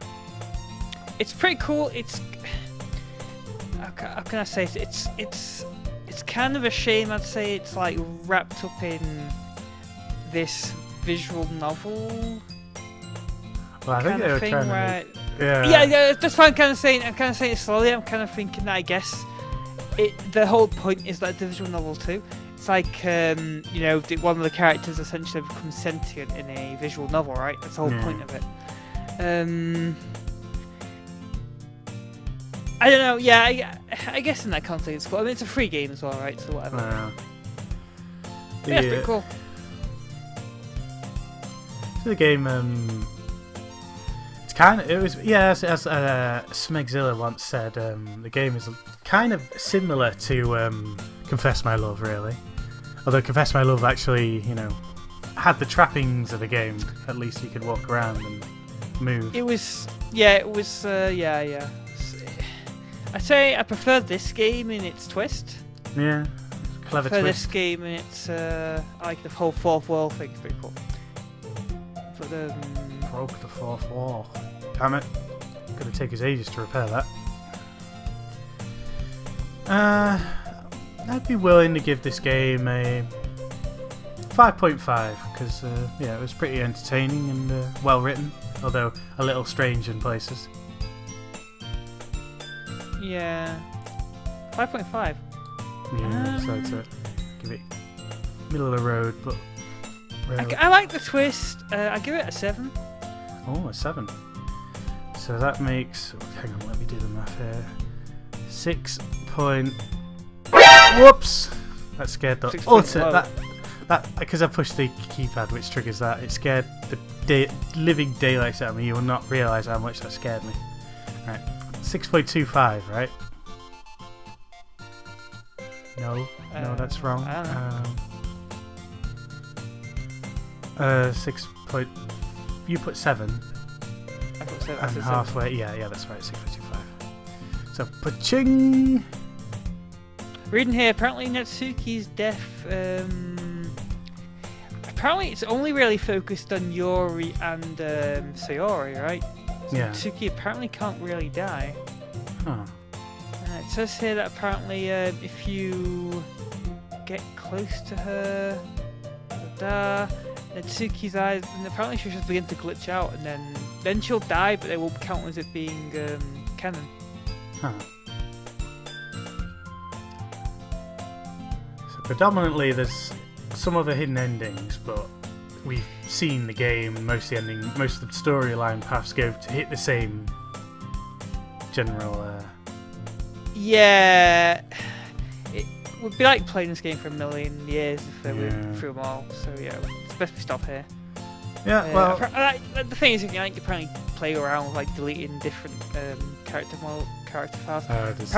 Apparently, if you were to play the game now, Sayori would apparently begin to realise she's in the game. that she's a character. And then she would apparently, this would lead her to delete every other character. Huh. So yeah, it'd probably be a lot quicker. There you go, that's what happens. Yeah, cool, it's a clever twist, and I guess if the people at home want to find some more twists, they can read it in their own time a bit faster than we can. Yeah. Reading stuff aloud takes like 5 times longer than just reading it. Oh yeah, definitely, yeah. So this game should have been quicker than it was, realistically. Well, with that said, I say we've reached the end of our episode for today. Yeah, we did a full playthrough of another game then, 3 parts. 3 parts, but I think it may be the longest playthrough considering the amount of time we spent in each part. Yeah. Maybe not longest, but Epic longer than story reading. Yeah. That's pretty cool though, I quite enjoyed that. I'm not entirely sure. I would have sat through a stream. You're not sure over what? Yeah, you'd have sat through this. I would have sat Amazing. through a professional stream myself. I don't watch game streams. Kind of weird. Play whole games, reading something. Yeah. You know, it's the way it is. That's the way it is. Well, I'm off to go and do something other than reading out characters' lines. I'll catch you all next time on Game-Geki. Join us next time where I read Mog stuff. Oh. UK read sick bit. This time with more Yuri.